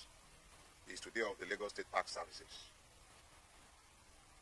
At the time, I mentioned 3 names with specificity Included amongst the three at the time is a traditional ruler in Lagos State. I did not go to social media to mention any names because my intention was not to scandalize, but to seek the due protection of the law. I equally copied this letter to the Director of State Security Services in Lagos State. These petitions were duly received, but neither were acted upon. ó rà ọ̀rọ̀ tán fi bẹ̀rẹ̀ náà ni wọ́n fún wa ní background yẹn wọ́n fún wa ní gbígbẹ́ téèyàn bá fẹ́ ṣe àgbo tó wá ń tẹ́ abẹ́ apẹ́ tó fẹ́ fi ṣe àgbo pẹ̀lú àwọn igi kan náà kó tó kó kìíní lẹ̀ wọ́n fún wa láwọn background tó ṣẹlẹ̀ páwọn kọ petition nígbà tí àwọn kan wọ́n dún kùkù lájà mọ́ ẹ̀mí àwọn lẹ́kọ̀ọ́ àwọn mẹ́ta ni wọ́n ní ọba kan náà wà nù wọn lẹ́kọ̀ọ́ wọ́n láwọn wà sórí social media wá pariwo èèyàn kankan ẹja mọ́ gbọ́ lọ. Wọ́n ní sọ àwọn competition lọ DSS lọ ọ̀dọ̀ àwọn ọlọ́pàá wọ́n ní ṣùgbọ́n dòní báwọn ṣe ń sọ̀rọ̀ yìí ọlọ́pàá ò mú nǹkan kan ṣe lórí petition táwọn kọ lòdì sí àwọn mẹ́tẹ̀ẹ̀ta tán fẹ́ dá ẹ̀mí àwọn légbodò ìwé làwọn kọ tó di ran tó báyìí ẹjẹ́ gbọ́ síwájú. Now, fast forward. On the 11th of November, we received a letter was received in my former office, my law practice, the office I've left now, inviting me to Zone 2. Onikon, that's the Lagos and the Nigerian Police Command Zone 2 at Onikon. A letter signed by DCP, I believe Nwoga or something. The DCP signed the letter. And they were said to be on a dispute resolution or something along the line, and my attention was required.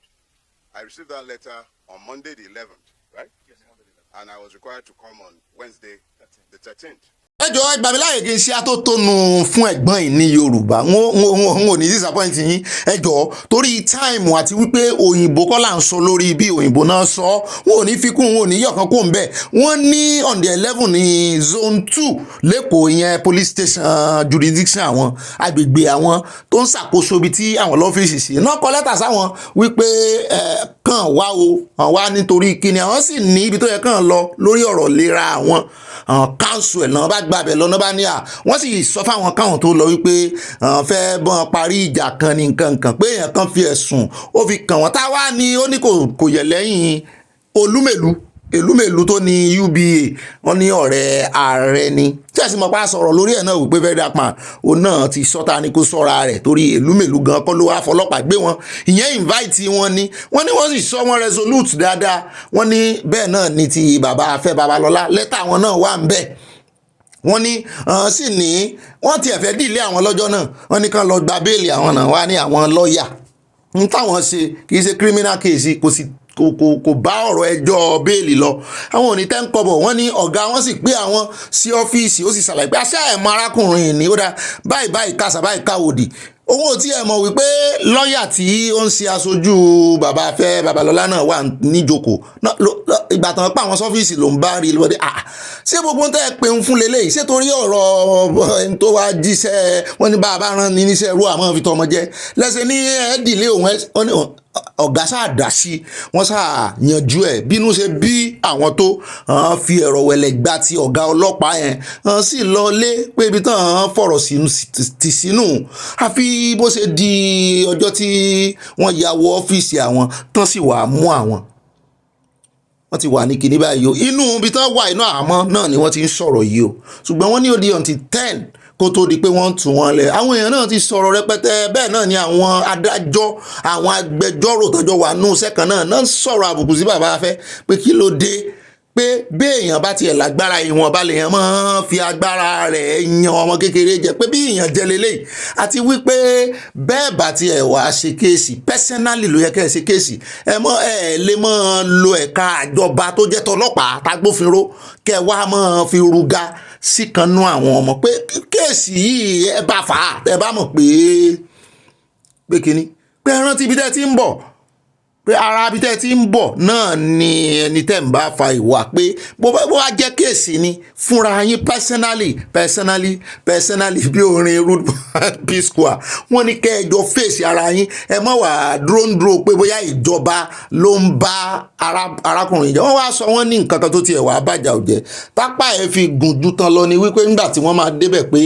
àṣẹ wọn gẹ́gẹ́ bí ọ̀rọ̀ bàbá yìí gangan wọ́n ní àṣẹ nígbà tán máa dé Èkìtì tán máa dí àwọn gbé lo Èkìtì wọ́n ní àṣẹ kíní tí wọ́n ti lẹ́tà ti wà ńlẹ̀ tí wọ́n ti pe ẹjọ́ bí ẹ̀mẹ́ta sẹ́ẹ̀mẹ́rin lẹ́yìn àwọn táwọn ò ti mọ̀ táwọn wà lẹ́kọ̀ọ́ wọn invite àwọn wọ́n ní Èkó tán ti wá máwọn gan zone 2 gan ò mọ̀ sí pé wọ́n ń bọ̀ wá mú àwọn bí wọléwọlé ń bọ̀ lọ́la ó ń bọ̀ wá mú dòdò ilé ìkọjá ọ̀rọ̀ wọléwọlé pé ó yẹ kí wọ́n mọ̀ sí ó yẹ kí zone 2 lè notify àwọn ṣé bọ́n ṣe kó mẹ́ni ṣé bọ́n náà báwọn dá sí ọ̀rọ̀ pé resolute àwọn fẹ́ parí ìjà wọ́n ní gbà tán dẹ́kìtì náà wá ń kà fáwọn pé ọjọ́ báyìí báyìí a pè ọ wá ọjọ́ ó dàbí ọ̀rọ̀ tá a lọ lọ́hùn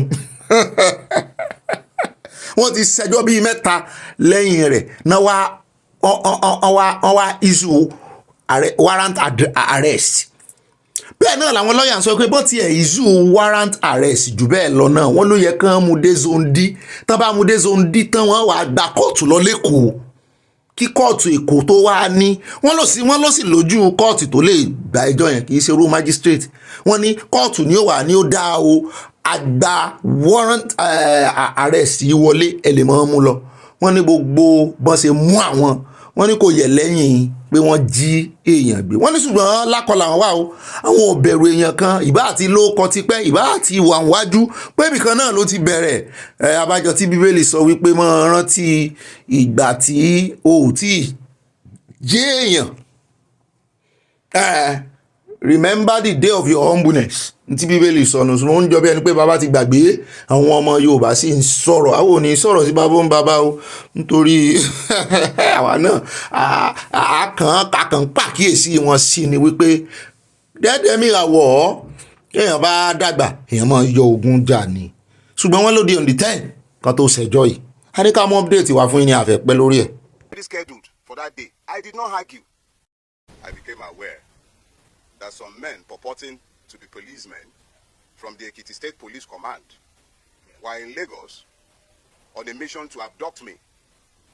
I believe the Ekiti State Police Command is under the Zone 2 at Onikon. I was at Onikon repeatedly, and nobody was aware of any form of interest in me by the Ekiti State Police Command, or any police information for that matter. So at this point, knowing and being very familiar with the evil forest that we call Nigeria, because that is what we have built.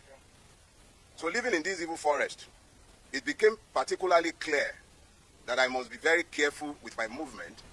Ó lè jẹ́ àpòǹbẹ́ o ẹja sáré dé Zamfara níbi tá a tún ti gbọ́ pé àdó olóró ó dún gbàmù láàrin ìlú wọn láwọn aráàlú ṣe community service tán ni kì í ṣe ṣọ́ọ̀ṣì o wọ́n náà ṣe gbálégbáta tún títì ṣe ilẹ̀ Haúsá wọn máa ń ṣe kínní yẹn náà wọ́n á lọ sí di omi wọ́n máa lọ sí secretariat torí àwọn ọ̀pọ̀lọpọ̀ secretariat wọn ìparí oṣù nìkan náà máa ń sí ẹni bọ́bì parọ́ kan fún yín ẹlẹ́fẹ́ já ó ti máa tẹnumọ́ pò ń sóòótọ́ jù ṣùgbọ́n eléyìí tó sọ irọ́ ni ẹlẹ́fẹ́ já mi ẹ béèrè lọ́wọ́ ẹni tó bá yá wa Fatima Abubakar ẹgbọ́n ṣé mo parọ́ ọ̀pọ̀lọpọ̀ àwọn secretariat wọn ní local government wọn wọn ì sí ibi tẹ́mi ti serve sí lámẹ́nà ń pè bẹ̀ ní Sókótó ẹ lè bá ẹ yẹ ní secretariat wọn iwájú school tí mo ti serve ló wà ọjọ́ tí agùnbánirọ̀ bá bẹ̀rẹ̀ sáfíìsì tán post àwọn èèyàn síbẹ̀ ìgbà ẹnìkan náà máa ń síbẹ̀ àti owó oṣù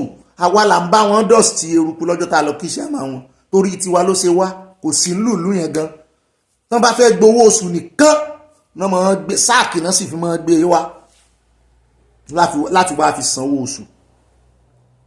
wọ́n ní lọ́rọ̀ kan ní Zamfara lélẹ̀ ti ṣẹlẹ̀ òlàdó olóró ti ṣẹlẹ̀ ló ti dún gbàmù wọ́n ní àwọn agbésùmọ̀mí tuntun o wọ́n láwọn náà wà ń di ẹ̀lú kárawa torí ó fẹ́ di àríyànjiyàn láàrin iléeṣẹ́ ọlọ́pàá àti àwọn oníròyìn nígbà táwọn oníròyìn pe iléeṣẹ́ ọlọ́pàá pé ṣé ẹ̀ tí ìgbọ́n tó ṣẹlẹ̀ ni kọmíṣánná fún iléeṣẹ́ ọlọ́pàá ń bẹ̀ ìyẹn kí ló kọ rẹ̀ Mohammed Dalijan ló sọ wípé èèyàn kan ló kú ó sì sọ ó ní àwọn bandit kọ̀ torí ń táwọn aráàlú ń tẹnu mọ́nu mo wá wò pé kí ni ìyàtọ̀ láàrin bandit àti terrorism ó wá ń jọ bí ẹni wípé wọ́n nìkan gboyè jù kan lọ terrorism burú ju bandit lọ mo ní agbésùmọ̀mí náà kọ́ gbogbo wọn ni. lọ́rọ̀ kan iléeṣẹ́ ọlọ́pàá náà ti wá fọwọ́ sí báyìí àwọn náà sì ti kọ̀ǹfàmù ẹ̀ pé èèyàn mẹ́fà ló kú. Wọ́n ní mọ́tò wọn rìn lórí àdó olóró. Mo ní sọ́n ti ń sẹ́ẹ̀tì máìnsì sílẹ̀ báyìí láàrin ìlú ni. Ó ti dùn gbámù. Mo ní eléyìí ní agbára o. Wọ́n ní àwọn tán sì ń perí tán fi dá lálẹ́ gàràgà yìí. Wọ́n ní àwọn ẹgbẹ́ agbésùmọ̀mí tuntun Lákúráwá ni wọ́n ní wọ́n ṣe bandit. Wọ́n ní Lákúráwá làwọn eléyìí. Wọ́n láì bandit ò mà àdó olóró yìí. Wọ́n ní àwọn terrorist ni wọ́n yin àdó olóró. Eléyìí mọ̀ tún ga o. Ẹ bá ń tẹ̀sí ilé agbára ẹjẹ́ agbọ́ròyìn díẹ̀ nípa wọn. A tó gbọ́rọ̀ lẹ́nu oníròyìn ẹ̀ ṣé ẹ rí wọn ní ọgbọ́n tó ń ta rèé. Wọ́n ní tí wọ́n bá fẹ́ lọ sí gùsù, wọ́n ní gùsù ló tóbi jù ní àwọn local government even ní gbogbo Nàìjíríà. Wọ́n ní àwọn agbésùmọ̀mí àwọn terrorist pàápàá jùlọ àwọn Lukarawa ẹ̀ wọ́n ní tán bá fẹ́ ṣe ọṣẹ́. For example tán bá fẹ́ ṣe ọṣẹ́ ní agbègbè kan ní local government kan, wọ́n ní wọ́n wá lọ sí títì tó líǹkì local government tán ti fẹ́ ṣiṣẹ́ sí títì tó líǹkì agbègbè míì tó súnmọ́ bẹ́ẹ̀. Wọ́n á wá tí bíríìjì bá wà ń bẹ̀, wọ́n á fi àdó olóró síbẹ̀, wọ́n á sì wọ́n á jù síbẹ̀, wọ́n á dẹ àdó olóró síbẹ̀ láti ba ọ̀nà yẹn jẹ́, láti dẹ́rù ba àwọn èèyàn. Táwọn yẹn bá ti gbọ́ pé nǹkan kan ti ṣẹlẹ̀, wọ́n á sá lọ, wọ́n á wá kọjú ibi tán fẹ́ kọjú, wọ́n á da gbogbo ìbọn bolẹ̀, wọ́n á pa ẹni tán bá fẹ́ pa ń bẹ̀. Wọ́n ní nídìí èyí gbogbo ibi tán bá ti ń ṣọṣẹ́ àwọn èèyàn ọbẹ̀ ò ní àǹfààní láti rí olùrànlọ́wọ́ tàbí ẹni tí ó gbà wọ́n lẹ̀. Wọ́n ti gé ọ̀nà, wọ́n ti dá rògbòdìyàn sọ́nà. Wọ́n ní bí wọ́n ṣe ń gbé iṣẹ́ ṣeré níbẹ̀. Yeah, a resident from the affected community gave us this information, and is a reliable source to some extent. But we know when issues like this happens, police also have their own side of the story. So when the people reported 6 were killed, so called to confirm from the police, which the CP himself personally confirmed to me that only 1 person was killed and 3 were injured. But from the locals, they said 6 were killed and almost 8 were injured and are receiving treatment. Yeah, according to the police, they've restored normalcy in the community. But then Sadao area, as we know, is one of the communities suffering from attacks of bandits for several years. Even as we speak now, most times the locals from that area, they are coming to Gusau, the state capital. They usually have to gather at a particular point to have military escorts to Gusau. Same thing happens mostly in the evening if they are returning to their communities. And Sadao, as we know, is one of the area with the highest number of bandits camps in Zamfara state. And Sadao is located in Maru local government, which is considered to be one of the largest local government area in the country. Ẹ wo ṣé ti ẹ̀rí tó ń kàn mí lára jòjò àwọn ọmọ tó lọ ń ṣe àgùnbánirọ̀, àwọn ọmọ Yorùbá tó ń gbé káàkiri. Àbá ní òkàn wá kó kàn wá sáà nìkan àwọn ọmọ mọ́rẹ̀ ṣe àgùnbánirọ̀. Ọ̀pọ̀lọpọ̀ wọn ní ìsìn wọ́n ti ń retí àti lè ṣe àgùnbánirọ̀, inú wọn ń dùn ní. Ṣùgbọ́n nígbà tán rí ibi tán gbé àwọn lọ, àwọn òbí wọn àti rí òbí ẹlòmíì tí ò jẹ́ ó lọ. Ṣùgbọ́n nígbà tí wàhálà fẹ́ so, nígbà tí batch bí ó fi tán lẹ̀, ó ní kó kúkú lọ, wọ́n fi gbàgbọ́ lọ. Ewu tí àwọn ọmọ eré ń dojúkọ ní ọ̀nà bẹ̀hùn ní oko irú tá náà ti sáfùré o, tá ti mọ́ sọ pé láàrin méjì ọ̀nà bí àkóòrùn bá dé inú gbó irú ibi tẹ́ ẹ rí náà máa dúró sí. Táwọn ò mọ̀ wà nù mọ́tò àwọn tá jẹ́ Christian, àwọn mùsùlùmí àárín wa náà mọ́ darapọ̀ mọ́ wọn tán máa kírun láàrin ọ̀nà.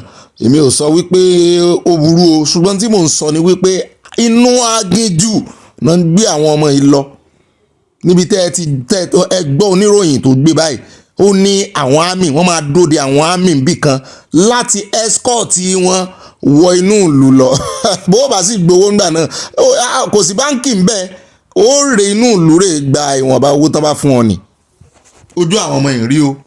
Ó lè jẹ́ akó mẹ́yàn ẹja sáré dé Nìjẹ́ o. Ẹ̀wọ̀n ní Nìjẹ́ ti gbàkóso ibi tí wọ́n ti ń wakùsà uranium lọ́wọ́ àwọn French country. Wọ́n ní wọ́n kọ́kọ́ gba láísẹ̀nsì wọn lọ́dún tó kọjá, wọ́n sì ti lé French ìyẹn Faransé kúrò lórílẹ̀‐èdè wọn. Ṣùgbọ́n iléeṣẹ́ Orano tí ó jẹ́ wípé àwọn ni iléeṣẹ́ tó yẹ pé àwọn ni wọ́n ń ṣiṣẹ́ fún France, àwọn ni wọ́n ń ṣe bíi agbódegbà, àwọn náà ń ṣe bíi onídùúró fún orílẹ̀-èdè France ní ìlú yẹn. Àwọn ń wò pé ṣe bí France náà lé kì í sáwọn, àwọn sì ní àjọmọ̀, àwọn ti tọwọ́ bọ̀wé wọn mọ̀ wípé wọ́n mẹ́yẹ bọ̀ lápò ni. Wọ́n lé ọ̀gá yín, ẹ̀yìn wá kí lẹ́yìn dúró wò. Aláṣejù gan lẹ́yìn náà, aláṣejù bàbá àṣetẹ́. Ó ní ká mọ̀ pé iléeṣẹ́ Orano yìí kí lẹ̀ sì ń dúró ṣe. Èèyàn ti fàparí ìsun ẹ̀yìn, àròkọ ti tó ilé tó lọ́nu. aróko pé ilé yín ti tó lọ nìyẹn. Ó dìgbà tẹ́yìn náà bá tẹ́, sẹ́yìn lẹ nílùú ni, sẹ́yìn lẹ ní ìlú ni, ẹ̀yin lẹ ní Niger ni. Ẹ ò sì padà sí France kẹ́ lọ máa wá kùsà yín bẹ̀, bẹ́ẹ̀ bá ní kùsà ẹ̀rẹ̀ mọ́ ojú ara yín. Ebe ẹ ti bá Nàìjíríà múlẹ̀ bí ẹgbẹ́ ẹ̀sùn báyìí, ẹ gba Nàìjíríà lọ́kẹ́rẹ́ wá kùsà. Niger ò mú ní kékeré o látìgbà tí ológun ti gbàjọba. Wọ́n ní látìgbà tí ológun ti gba ìjọba ń bẹ̀ ni wọ́n ti kọ̀ papọ̀, wọ́n kọ sùn ti ètè sí orílẹ̀-èdè amúnilẹ́rùsìn wọn ò yẹn Faransé. Ṣùgbọ́n iléeṣẹ́ ọ̀ránù ti wá sọ pé àwọn máa gbé orílẹ̀-èdè Niger lọ sí ilé ẹjọ́ àgbáyé o tí kò bá ṣe àmúyẹ táwọn jọ tọwọ́ bọ̀wé pé lóòótọ́ ọ̀gá ológun tó wà ń bẹ̀ yìí kọ́lọ̀ bá tọwọ́ bọ̀wé ṣùgbọ́n orílẹ̀-èdè náà bá tọwọ́ bọ̀wé náà àwọn à ń sọ fún ọ pé sẹ́yìn jẹ́ orílẹ̀-èdè ebi iléeṣẹ́ ní anytime náà lè láwọn ò ṣe mọ́ náà lè wọ́gilé wọ́n ní tán bá wọ́gilé wọ́n ní kán lọ wo táwọn jọ kọ́ lẹ̀ pé terms and conditions wà mẹ́mọ́ ló mọ̀ ga o. Ó ní business làwọn jọ ń ṣe pé tí wọ́n bá lé Faransé nílùú kò sọ wípé kí wọ́n lé iléeṣẹ́ ọ̀ránù ṣùgbọ́n ó ti gbàgbé wípé ẹni tó mà ti wáyé olùnàgùn náà ni ó mà ti lọ rẹ̀. Ṣùgbọ́n àwọn aráabí náà kó mọ̀ jẹ́ pé ti iléeṣẹ́ Chinese tó ń fi ojú Nàìjíríà rí látàrí tí Ogun State ti tọwọ́ bọ̀ kó mọ̀ jẹ́ pé ti ọ̀ránù náà ó sì fún Niger èrè o ṣùgbọ́n Niger ò rán wọn. Ṣùgbọ́n wọ́n ní bí iléeṣẹ́ ń lọ lọ́wọ́ báyìí tó ń fà á tí ò tí ì tora wọn ìyẹn orílẹ̀-èdè Niger àti iléeṣẹ́ ọ̀ránù làwọn iléeṣẹ́ kan náà ti ń gbáradì láti wá máa wakùsà uranium yìí tó sì jẹ́ wípé ìkan ń bọ̀ láti Russia ìkan ń bọ̀ láti Turkey. Túmọ̀ rẹ̀ ni wípé àbá ń ṣe mọ́ gbogbo ẹni tí France bá mú wá àbá ń ṣe mọ́ ìtumọ̀ rẹ̀ náà nù. Ṣùgbọ́n àwọn kan ti wá ń pàkíyèsí Niger sí o wípé from fry pan to fire o àwọn rò pé ẹ fẹ́ dá dúró fúnra yín nì ìgbà tí ó wà tún ṣe Russia lẹ́tún rè bá ṣe ẹ lé wọn kúrò pé ẹ fẹ́ wọn mọ́ ẹ fẹ́ military base wọn ṣùgbọ́n ẹ ti gba military base Russia síbẹ̀ báyìí. Ó yẹ kẹ́ ẹ dá dúró ni kò yẹ kẹ́ ẹ bá kankan ṣe ìmọ̀ ní Africa country mélòó ló lè dàdúró bàbá wọn tó jẹ́ Nàìjíríà gan-an ṣé Nàìjíríà dádúró ṣebí dọ̀la wọ́n sì ń wá àwọn kinní wọn lọ ni. Ó dá o inú bí àwọn ẹja sáré tún délé ìgbìmọ̀ asòfin wa àrántí ka ilé nínú àkórí ìròyìn níbi táwọn sẹ́nẹ́tọ̀ kan ti ń sọ̀rọ̀ wọ́n ní scam ní Port Harcourt Refinery. Bẹ́ẹ̀ náà ni ọ̀jọ̀gbọ́n kan náà tún sọ̀rọ̀ lórí ẹ̀ náà àmú méjèèjì wà fún yín lónìí ọjà lọ́bẹ̀ ń tààràtààrà ẹ bá ń tẹ̀sí ká gbọ́n tí àwọn sẹ́nẹ́tọ̀ yìí sọ ń jọ bí ẹni pé òótọ́ ọ̀rọ̀ ó ń jábọ́ lẹ́nu wọn ṣùgbọ́n wọn mọ́ bá ṣe act òótọ́. Ó yẹ ẹ bá ń tẹ̀sí tá a bá kó ń bẹ̀ á dé ọ̀dọ̀ ọ̀jọ̀gbọ́n yẹn náà gbogbo kùdìẹ̀kùdìẹ̀ tó mẹ́nubà lórí ọ̀rọ̀ Refinery pọ̀tá. Ó yẹ nípa pàápàá. 500,000 naira. Your whole bag is full. The whole bag you are carrying is full with 500,000 naira. If it is 500 naira denomination or less than that, I think we are just wasting time if we do not look at the issue of naira denomination so that you can carry very little money in your bag or in your pocket and you can go to the market and buy worthwhile value. Otherwise, I think we are only making jest of this naira denomination. The naira in circulation today, with your own money, you go to the bank today, you are looking for 500,000, you cannot get. You will be given 25,000 or 50,000. What will 25,000 buy? What will 50,000 buy for a family? The committee had written both NNPC and Federal Inland Revenue Service. Federal Inland Revenue Service responded. My distinguished colleagues, this is extremely very important, please. Federal Inland Revenue Service responded with documents that have been typexed and handwritten, acclaimed to be from JP Morgan.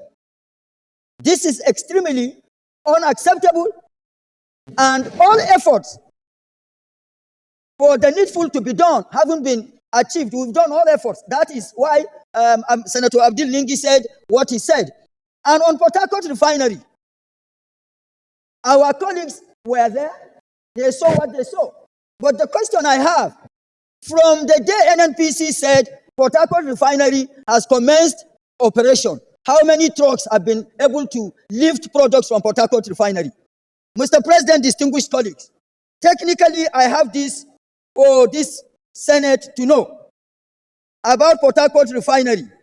And unless and until Unless and until NNPCL answers this question, we will not be bamboozled into commending or rush into commending NNPC on Port Harcourt Refinery. Mr. President, sir, distinguished colleagues, listen to this technicality.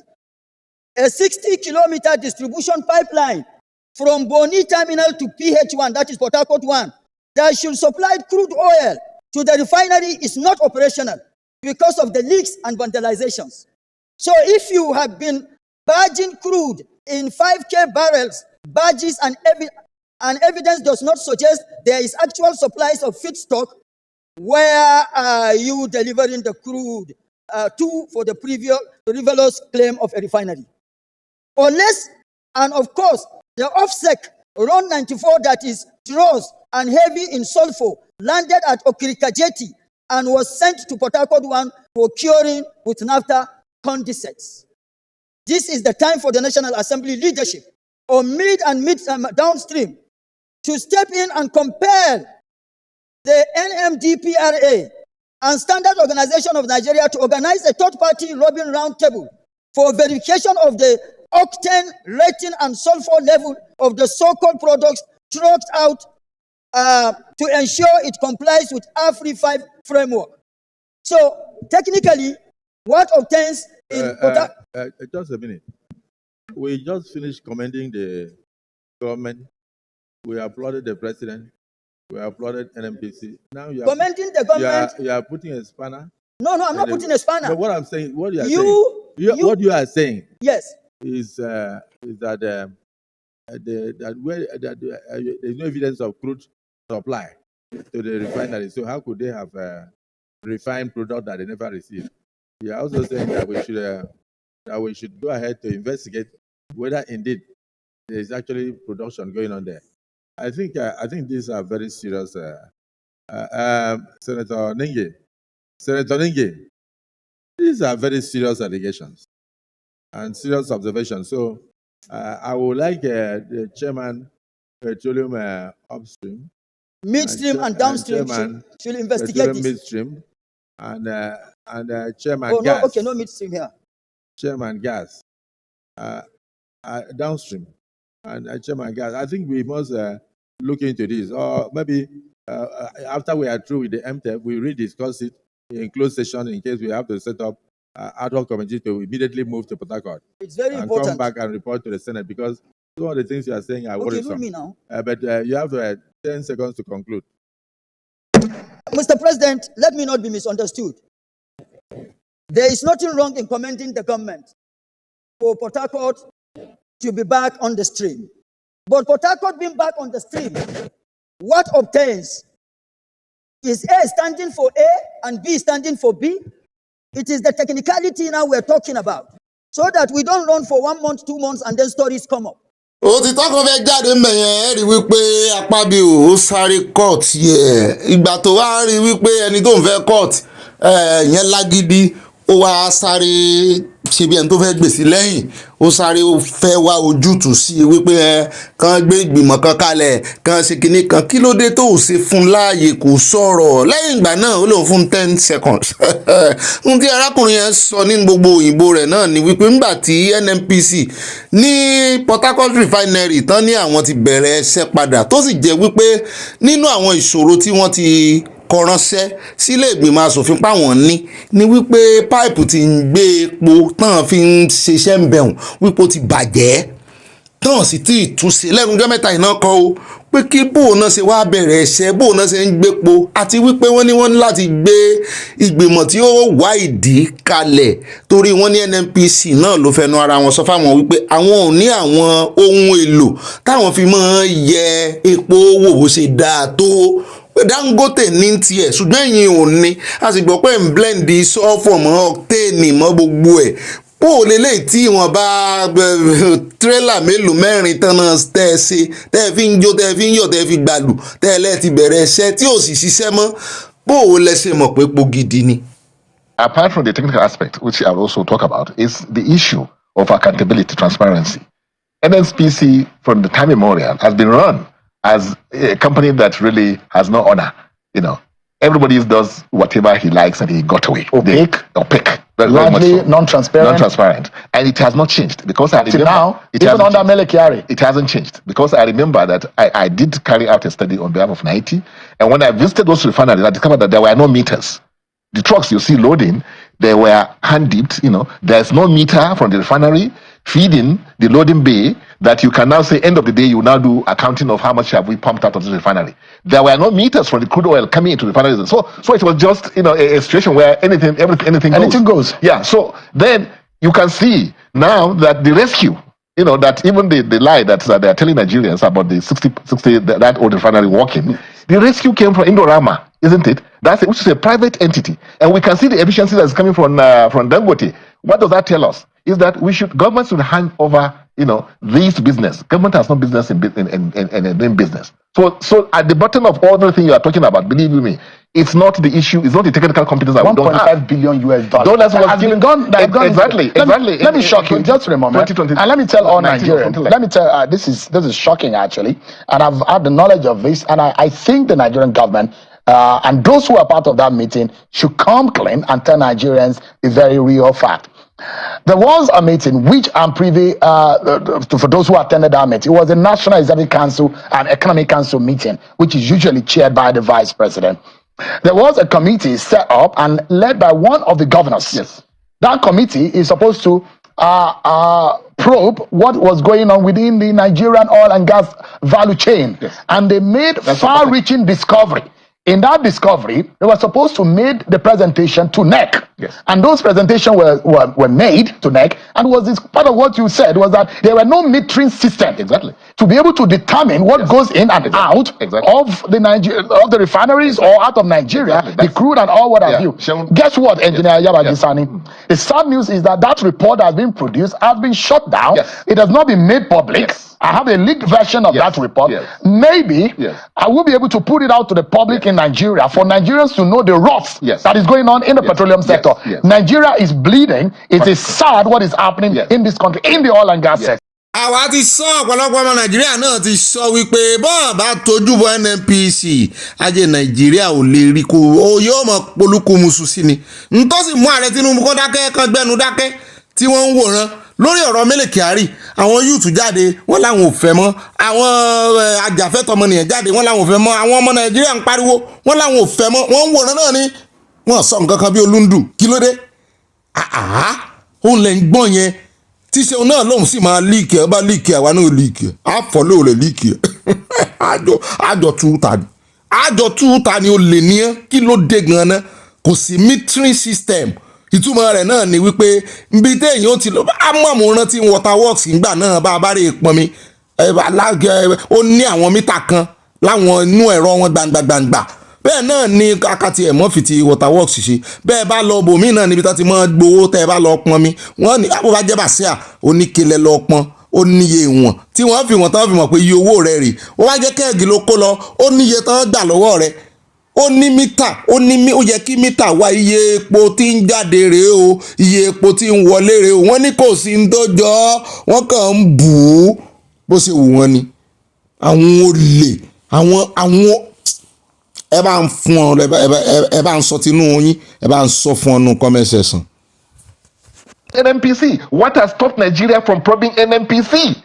The NNPC got us into all these problems we're talking about. I thought that the two subsidies you are talking about, subsidy on petroleum products, is squarely NNPC. Subsidy on naira. If you can't fund your foreign reserve, how do you get naira to be strong? That also relies on NNPC. Because of the level of stealing that you are talking about, theft that you are talking about, it's not being checked. So somebody should please tell Mr. President that it's a high time we build the searchlight on NNPC. We can't be taken for a ride for so long and nobody is doing anything. Somebody is sitting cool in their offices laughing at us. Because they are laughing at us because every month you tell us that this refinery will work. It will never work. Look at the shame. Look at the drama that is happening. That is because the CDU is not working. That we shut down for a while so that we can maintain. Shut down for a while. Why can't you come out clean and tell Nigerians what is truly happening? This is public money, for God's sake. Ó rẹ̀ káàbọ̀ ẹja wá sáré dé ọ̀dọ̀ ààrẹ Tinubu tán ni wọ́n ti dé láti South Africa ṣe mọ̀ gbé láti France wọ́n lọ South Africa wọ́n ti wá dé báyìí wọ́n ní wọ́n rí múbọ̀ o mòró múbọ̀ ẹja ọsàn bí orúkọ ìyá mi mòróhun Adébọ̀ wọ́n ní 30 ọdún rèé tí a ti jọ ń bá a bọ̀ ó dàbí orin bàbá wa Òbí. 40 ọdún tí mo ti ń bá bọ̀ mo dúpẹ́ o f'Olúwa o aráyé o ẹ bá mi jó aráyé o ẹ bá mi yọ̀ 40 ọdún tí mo ti ń bá bọ̀ bí bàbá wa ṣe fi kọrin sógójì ọdún náà pé wọ́n ṣàkọrin pé àwọn ń bá bọ̀ ṣùgbọ́n láàrin Nàìjíríà àti South Africa wọ́n ní 30 ọdún táwọn ti jọ ń bá bọ̀ rèé tí nǹkan ò sì dàrú bó ti jẹ́ wípé ìjà pẹ́pẹ́pẹ́ máa ń wà àwọn ọjọ́ wọn ń ṣe tani ń ṣe lára gan South Africa ni wọ́n ń ṣe lára Nàìjíríà ọmọ Nàìjíríà lè máa wá sí orílẹ̀-èdè àwọn báyìí o wọ́n ní pẹ̀lú multiple visa ọlọ́dún 5 mo bá ní yé adúpẹ́ o eléyìí tán kú sílẹ̀ lọ́dọ̀ yìí níjẹta yìí èèyàn ti UAE Dubai àgbọ̀n kankan mọ́ wọ́n ní ká kọ́kọ́ fi yẹn bẹ̀rẹ̀ ẹ jẹ́ ká kọ́kọ́ fi eléyìí bẹ̀rẹ̀ wọ́n ní eléyìí ní ọ̀rọ̀ ààrẹ orílẹ̀-èdè South Africa sí ààrẹ Tinubu President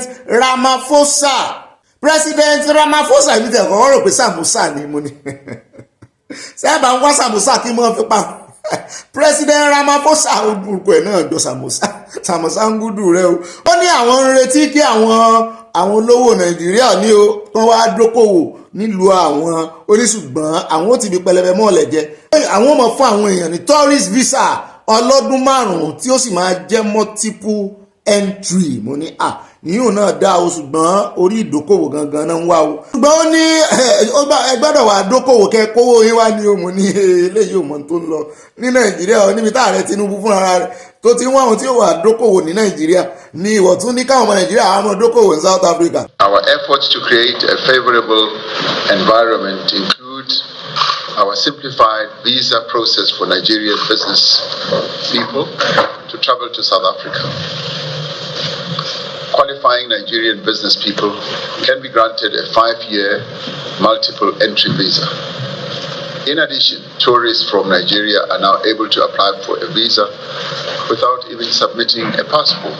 Let's not count on successes by number of MOUs and agreements signed. They will be mere papers until we implement them in spirit and in letter. I cannot pretend that all this done perfectly well. I ever believe we can identify the gaps and challenges, including persistent irritation in relations, and deal with them appropriately. To me, this is the real essence of VNC. Àbí ààrẹ Tinubu mò ń wò yìí ni ẹ̀kẹ́ wọn ni mò ń wò ààrẹ tí wọ́n ti jẹun sẹ́ẹ̀kẹ́ àbọ̀ di ẹyin sẹ́nu ni ààrẹ Tinubu ti sanra o kí náà fà ààrẹ jẹ ní France ó dà ń tà ààrẹ sọ́ńbẹ̀ náà ni wípé àwọn ti gbọ́ ò torí tí akẹgbẹ́ wọn ti South Africa kọ́kọ́ sọ ni wípé àwọn tó fẹ́ dókòwò àwọn ò mọ̀ fún wọn ní 5 years multiple entry wọ́n mọ̀ wọlé wọ́n mọ̀ jáde bó sì wọ́n àtàwọn tó bá fẹ́ ṣe wá náà tó fẹ́ gbọ́lidé wá wọ́n ní láì tiẹ̀ ṣe wípé wọ́n béèrè passport lọ́wọ́ wọn kì í ṣe visa free o wọ́n gba visa o ṣùgbọ́n wọ́n ní kò ní nídìí pé ẹ kọ́kọ́ ń submit passport làárẹ̀ bá sọ wípé ó dáa dúpẹ́ lọ́wọ́ wọn inú àwọn dùn ayọ̀ àwọn kún ṣùgbọ́n kán má jẹ́ kó mọ lórí pépà nìkan ó ń jọ bí ẹni pé àwọn UAE wọ́n ti kó ààrẹ lọ́gbọ́n orí pépà làwọn ti sọ̀rọ̀ wọn múdè ríṣẹ́ ṣùgbọ́n wọ́n ní kán má jẹ́ kó jẹ́ orí pépà nìkan àti wípé kán rántí oore àtijọ́ òótọ́ ti ṣe fún wọn nígbà apartheid. Nàìjíríà sì ṣe bẹ́ẹ̀ lóòótọ́ wọ́n gbìyànjú nínú òmìnira South Africa. Iléeṣẹ́ South Africa sì pọ̀ ní Nàìjíríà kì í ṣe kékeré kì í ṣe kékeré o wọ́n á ní ẹ̀yin náà wá ṣe reciprocal rẹ̀ gbà fún múlélóko nígbà fún gbàdàlájò wọ́n ní kẹ́yìn náà mọ́ kówó yín wá báwọn ṣe ní iléeṣẹ́ tó pọ̀ lọ́dọ̀ yín wọ́n ní kẹ́yìn náà wá ní iléeṣẹ́ tó pọ̀ lọ́dọ̀ àwọn o mo ní òwe tán pa ó ti yé mi. àyà sóyè wọ̀ náà àwọn tó ń kówó jẹ ló ń dọ́gbọ́n bá wí pé gbogbo tẹ̀ ń kó jẹ wá mọ́ fídókò sí South Africa pé ààyè wà fún wọn láti kówó wọn wá kan wá fi dókòwò. ara àwọn iléeṣẹ́ ńláńlá tó wà Nàìjíríà ibẹ̀ láti rí multi choice àrí Standard Bank àrí Protea Hotel ó dà pé Stanbic Bank náà ó ń jọ bẹ́ẹ̀ pé Stanbic Bank náà ibẹ̀ náà ni wọ́n ti wá ṣùgbọ́n mi ò sọ nípa wọn. Mr Price South Africa Airways kíní gan kí lorúkọ Shoprite ó dà pé wọ́n ní South Africa náà ló ní àwọn náà ní Mr Price àbí wọ́n sà ló pọ̀ bẹ́ẹ̀ hùn bá a bá kà wọ́n lédèèdì wọ́n máa tó 120 companies wọ́n ní kẹ́yìn náà kẹ́ ẹ mọ́ wá ṣèdókòwò ní ọ̀dọ̀ àwọn o ṣùgbọ́n àwọn èèyàn wá ń bi wọ́n wípé ọmọ Nàìjíríà tẹ́ dójú tì ń kọ́ Miss Universe lady tó lọ represent Nàìjíríà yẹn wọ́n ní ṣe bí ọ̀dọ̀ yín ló ti ń bọ̀ tẹ́ ẹ yẹ̀yẹ́ tẹ́ ẹ dójú tì nítorí pé ó jọ́ ọmọ Nàìjíríà ààrẹ èèyàn dá wa lóhùn sá ààrẹ àti ìrè èèyàn dá wa lóhùn o torí wọ́n ti fẹ́ revoke ìwé ìgbélú ẹ̀ bóyá wọ́n wà ti orí eléyìí wọ́n ti bẹ̀rẹ̀ àtúnṣe wọ́n torí iṣu jẹ epo ń bẹ̀ àmọ́ wò ó dá ilé tá àmọ́ fi káde gbogbo rẹ̀ ńlẹ̀ jẹ́ adé Ìlọrin o níbi tá a ti gbọ́ tán ní tíṣà kan ó faṣọya mọ́ kọ́pà lọ́rùn o ìjọba ìpínlẹ̀ Kwara ti ṣètò ìjìyà tó tọ́ fún olùkọ́ kan Ajia Hamzat Fatima níkẹ́ tó ya aṣọ mọ́ àgùnbánirọ̀ kan lọ́rùn o àgùnbánirọ̀ ọ̀hún tí wọ́n fi orúkọ rẹ̀ tí wọ́n fi bò láṣìírí ló ń sin ilẹ̀ bàbá rẹ̀ lábẹ́darí àjọ NYSC ní ilé ẹ̀kọ́ girama Government Day Junior Secondary School tó wà ní Kúlẹ́ndé mo rántí orúkọ yẹn Kúlẹ́ndé nílọrin lára àwọn tọ́rọ̀ náà sojú wọn ló sọ fún oníròyìn pé lọ́jọ́bọ̀ ọjọ́ 26 oṣù kọkànlá ọdún 2024 ní ọ̀rọ̀ náà wáyé o láti ìgbà náà ní ìjọba Kwara ti bẹ̀rẹ̀ ìwádìí tó lọ́rìn sí ìṣẹ̀lẹ̀ yìí kódà tí wọ́n tún gbé ìgbìmọ̀ olùwádìí dìde láti mọ ìgbésẹ̀ tó yẹ kán gbé nínú àtẹ̀jáde kan tí kọmíṣánná tó ń rí sí ètò ẹ̀kọ́ Ajia Sadatu Modibo Kawu àti alága àjọ olùkọ́ni ní ìpínlẹ̀ Kwara Malam Bello Taoud Abubakar gbogbo àwọn ará dúrúkọ Haúsá ní gbogbo àwọn kìíní yìí tí wọ́n mọ̀ lọ́rin sí gbogbo àwọn eléyìí Modibo Kawu kí sókọ Yorùbá Taoudi Abubakar lè mọ̀ ga o anyway ẹjẹ́ àwọn àbára ìbọn o wọ́n rí tán tọ́ ọmọ ìwé yìí ní ọjọ́rú ọjọ́ 4 oṣù kejìlá ìjọba sọ pé ìgbìmọ̀ olùwádìí tó ń gbé kalẹ̀ lórí ọ̀rọ̀ náà ti rí pé olùkọ́ni náà ló jẹ̀bi o kí ló ṣẹlẹ̀ gangan ìgbìmọ̀ náà sọ pé Ajia Hamzat Fatima níkẹ́ tó jẹ́ tíṣà yẹn wọ́n ló jẹ̀bi ẹ̀sùn ìjà jíjà lẹ́nu iṣẹ́ sísọ ọ̀rọ̀ òdì àti àìbọ̀wọ̀ fún àmì ìdánimọ̀ orílẹ̀-èdè Nàìjíríà lára aṣọ obìnrin àgùnbánirọ̀ ọmọbìnrin yẹn mo ní ó ti ẹ̀ dáa bẹ́ẹ̀ ó dáa bẹ́ẹ̀ á jẹ́ pé ká máa fojú ológun wò wọ́n nù o wọ́n ní kò tán síbẹ̀ o àtẹ̀jáde náà sọ pé wọn yóò gbé olùkọ́ náà kúrò níbi tí ó ti ń ṣiṣẹ́ lọ́wọ́lọ́wọ́ yóò sì tún wà lábẹ́ ìdánilẹ́kọ̀ọ́ àti ìgbaninímọ̀ràn wọ́n máa rehabilitate ẹ̀ fún àyípadà ọkàn kan yà lọ yẹ̀wò dáadáa. bẹ́ẹ̀ náà ni síwájú sí ìjọba Kwara ní òun ò ní fi ọwọ́ gbẹ̀fẹ̀ mú ọ̀rọ̀ yìí o wípé wọn ò bọ̀n náà tán bí owó ní o wọ́n wá rọ gbogbo àwọn olùkọ́ ìpínlẹ̀ ọ̀hún láti máa bọ̀wọ̀ fún òfin ní gbogbo ìgbà o wọ́n sì máa ṣe iṣẹ́ wọn ní ìbámu pẹ̀lú àlàkalẹ̀ òfin òṣìṣẹ́ ìjọba. bẹ́ẹ̀ náà ni àjọ NYSC náà sọ̀rọ̀ o ẹni tó jẹ́ agbẹnusọ wọn ní ìpínlẹ̀ Kwara Morakiyo Ọládìpọ̀ orúkọ Yorùbá lélẹ̀ sọ̀rọ̀ lórí aago ó fìdí ìṣẹ̀lẹ̀ náà múlẹ̀ ó sọ pé àjọ náà kò ní lajú rẹ̀ sílẹ̀ kí tálùbọ̀kú wọ́ o wọ́n ní àwọn máa gbé ìgbésẹ̀ tó tọ́ ó ní ohun tó ṣẹlẹ̀ ni pé arábìnrin àgùnbánirọ̀ náà ń lọ sí ìpàdé àwọn àgùnbánirọ̀ CDS pẹ̀lú àwọn akẹgbẹ́ rẹ̀ yòókù láti ilé ẹ̀kọ́ Government Day Secondary School ti CDS tí mo náà máa ń ṣe nígbà tẹ́mi náà lọ ṣe kìíní rẹ̀ o iwájú bíi Community Development Service ìrìn àjò wọn sì kí làwọn àti ẹ̀sìn ń gbà náà bóyá a ṣe omi ẹ̀rọ ìgbà tí wọ́n ń padà lọ ni àwọn olùkọ́ ilé ẹ̀kọ́ náà dá wọn lọ́nà pé wọn kò kí àwọn nígbà tí wọ́n ń kọjá lọ ọ̀rọ̀ kíkí àwọn àgùnbánirọ̀ náà dáhùn pé àwọn kí wọn ṣùgbọ́n ọ̀rọ̀ náà di rògbòdìyàn tí Ajia Hamzat Fatima níkẹ́ sì lu àgùnbánirọ̀ náà kó tó fa aṣọ ya mọ́ lọ́rùn o agbẹnusọ NYSC wá jẹ́ kó di mímọ̀ pé ọ̀gá àgbà pátápátá fún àjọ NYSC ní Nàìjíríà ṣàbẹ̀wò sí ilé ẹ̀kọ́ náà láti koro ojú sí ìṣẹ̀lẹ̀ náà AMI sì ni ọ̀gá pátápátá nígbà tí wà o mo mọ̀ bóyá AMI náà sì fi ń ṣe náà ní ìsìn AMI ni lọ̀gá pátápátá ní báyìí gbogbo àwọn àgùnbánirọ̀ tó wà ní ilé ẹ̀kọ́ náà ni a ti kó kúrò láti dẹ́kun ó ti tán ó pẹ́ni tí ó bá yín kọ́ ọmọ wọ́n sì sọ wọ́n ní àgùnbánirọ̀ kí ìfiṣẹ́ ṣeré wọ́n ló mọ̀ jáfáfá lẹ́nu iṣẹ́ wọ́n ní ẹ mọ́ fojú kìíní wò wọ́n mọ́ o aláṣọ ológun ni o ológun náà ọmọ yín o òjúbà náà ló torí ológun ló ń tírèèni wọn ìtumọ̀ ẹ̀ náà sì ṣe rí àgùnbánirọ̀ ọ̀pọ̀lọpọ̀ mọ iyì ẹ̀ a sì ní mọ iye torí Nàìjíríà gan ò jẹ́ kéèyàn mọ iye.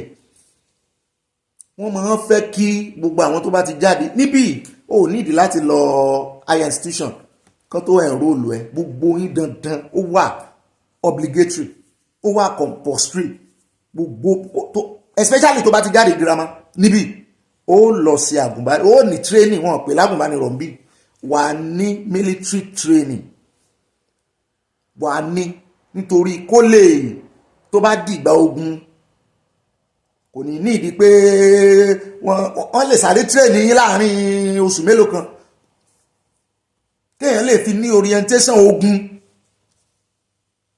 Ó dá ibi láti ẹnu ọkọ̀ gúnlẹ̀ sí nínú ìròyìn tó ní adúpẹ́ lọ́wọ́ Ọlọ́run tún bá wa ṣe ìpàdé lónìí, ó darapọ̀ mọ́ wa gbogbo eléyìí tá a ti wá sọ lónìí, gbogbo abala tá a ti múlò, ẹ jọ̀ọ́ gbogbo ìmọ̀ràn yín a ní ìdí ẹ̀ pátápátá, èyí tẹ́ bá sì ń bínú ẹ mọ́ bínú ẹ lọ rè láyìn ẹ mọ́ láyìn adúpẹ́ lọ́wọ́ Ọlọ́run.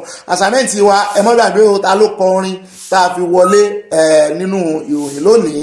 Ó dá báyìí ẹ bá pín kó kalẹ̀ kó kapò, ibà ìròyìn náà ní ibà gbé wọn débẹ̀, ibà yànnàná, ibà sáná wọlé, èmi náà ní ibà gbáǹkọ̀gbì, ibà létéńté, èmi náà ní ibà pàrònú rẹ, ibà kanjọ́ abẹ́ǹkò akàn lónìí, èmi ní ibà sísọ lójú eégún, èmi náà wà ní ibà rìn gìnìgìnì tí kú mi ẹ̀ tí kú yù, mo ti rìn gìnìgìnì gànìgànì, ẹni náà bá ń fi rin àwọn olólùfẹ́ wa káàkiri àgbáyé kọ́ ọmọ bó ṣe ń lọ.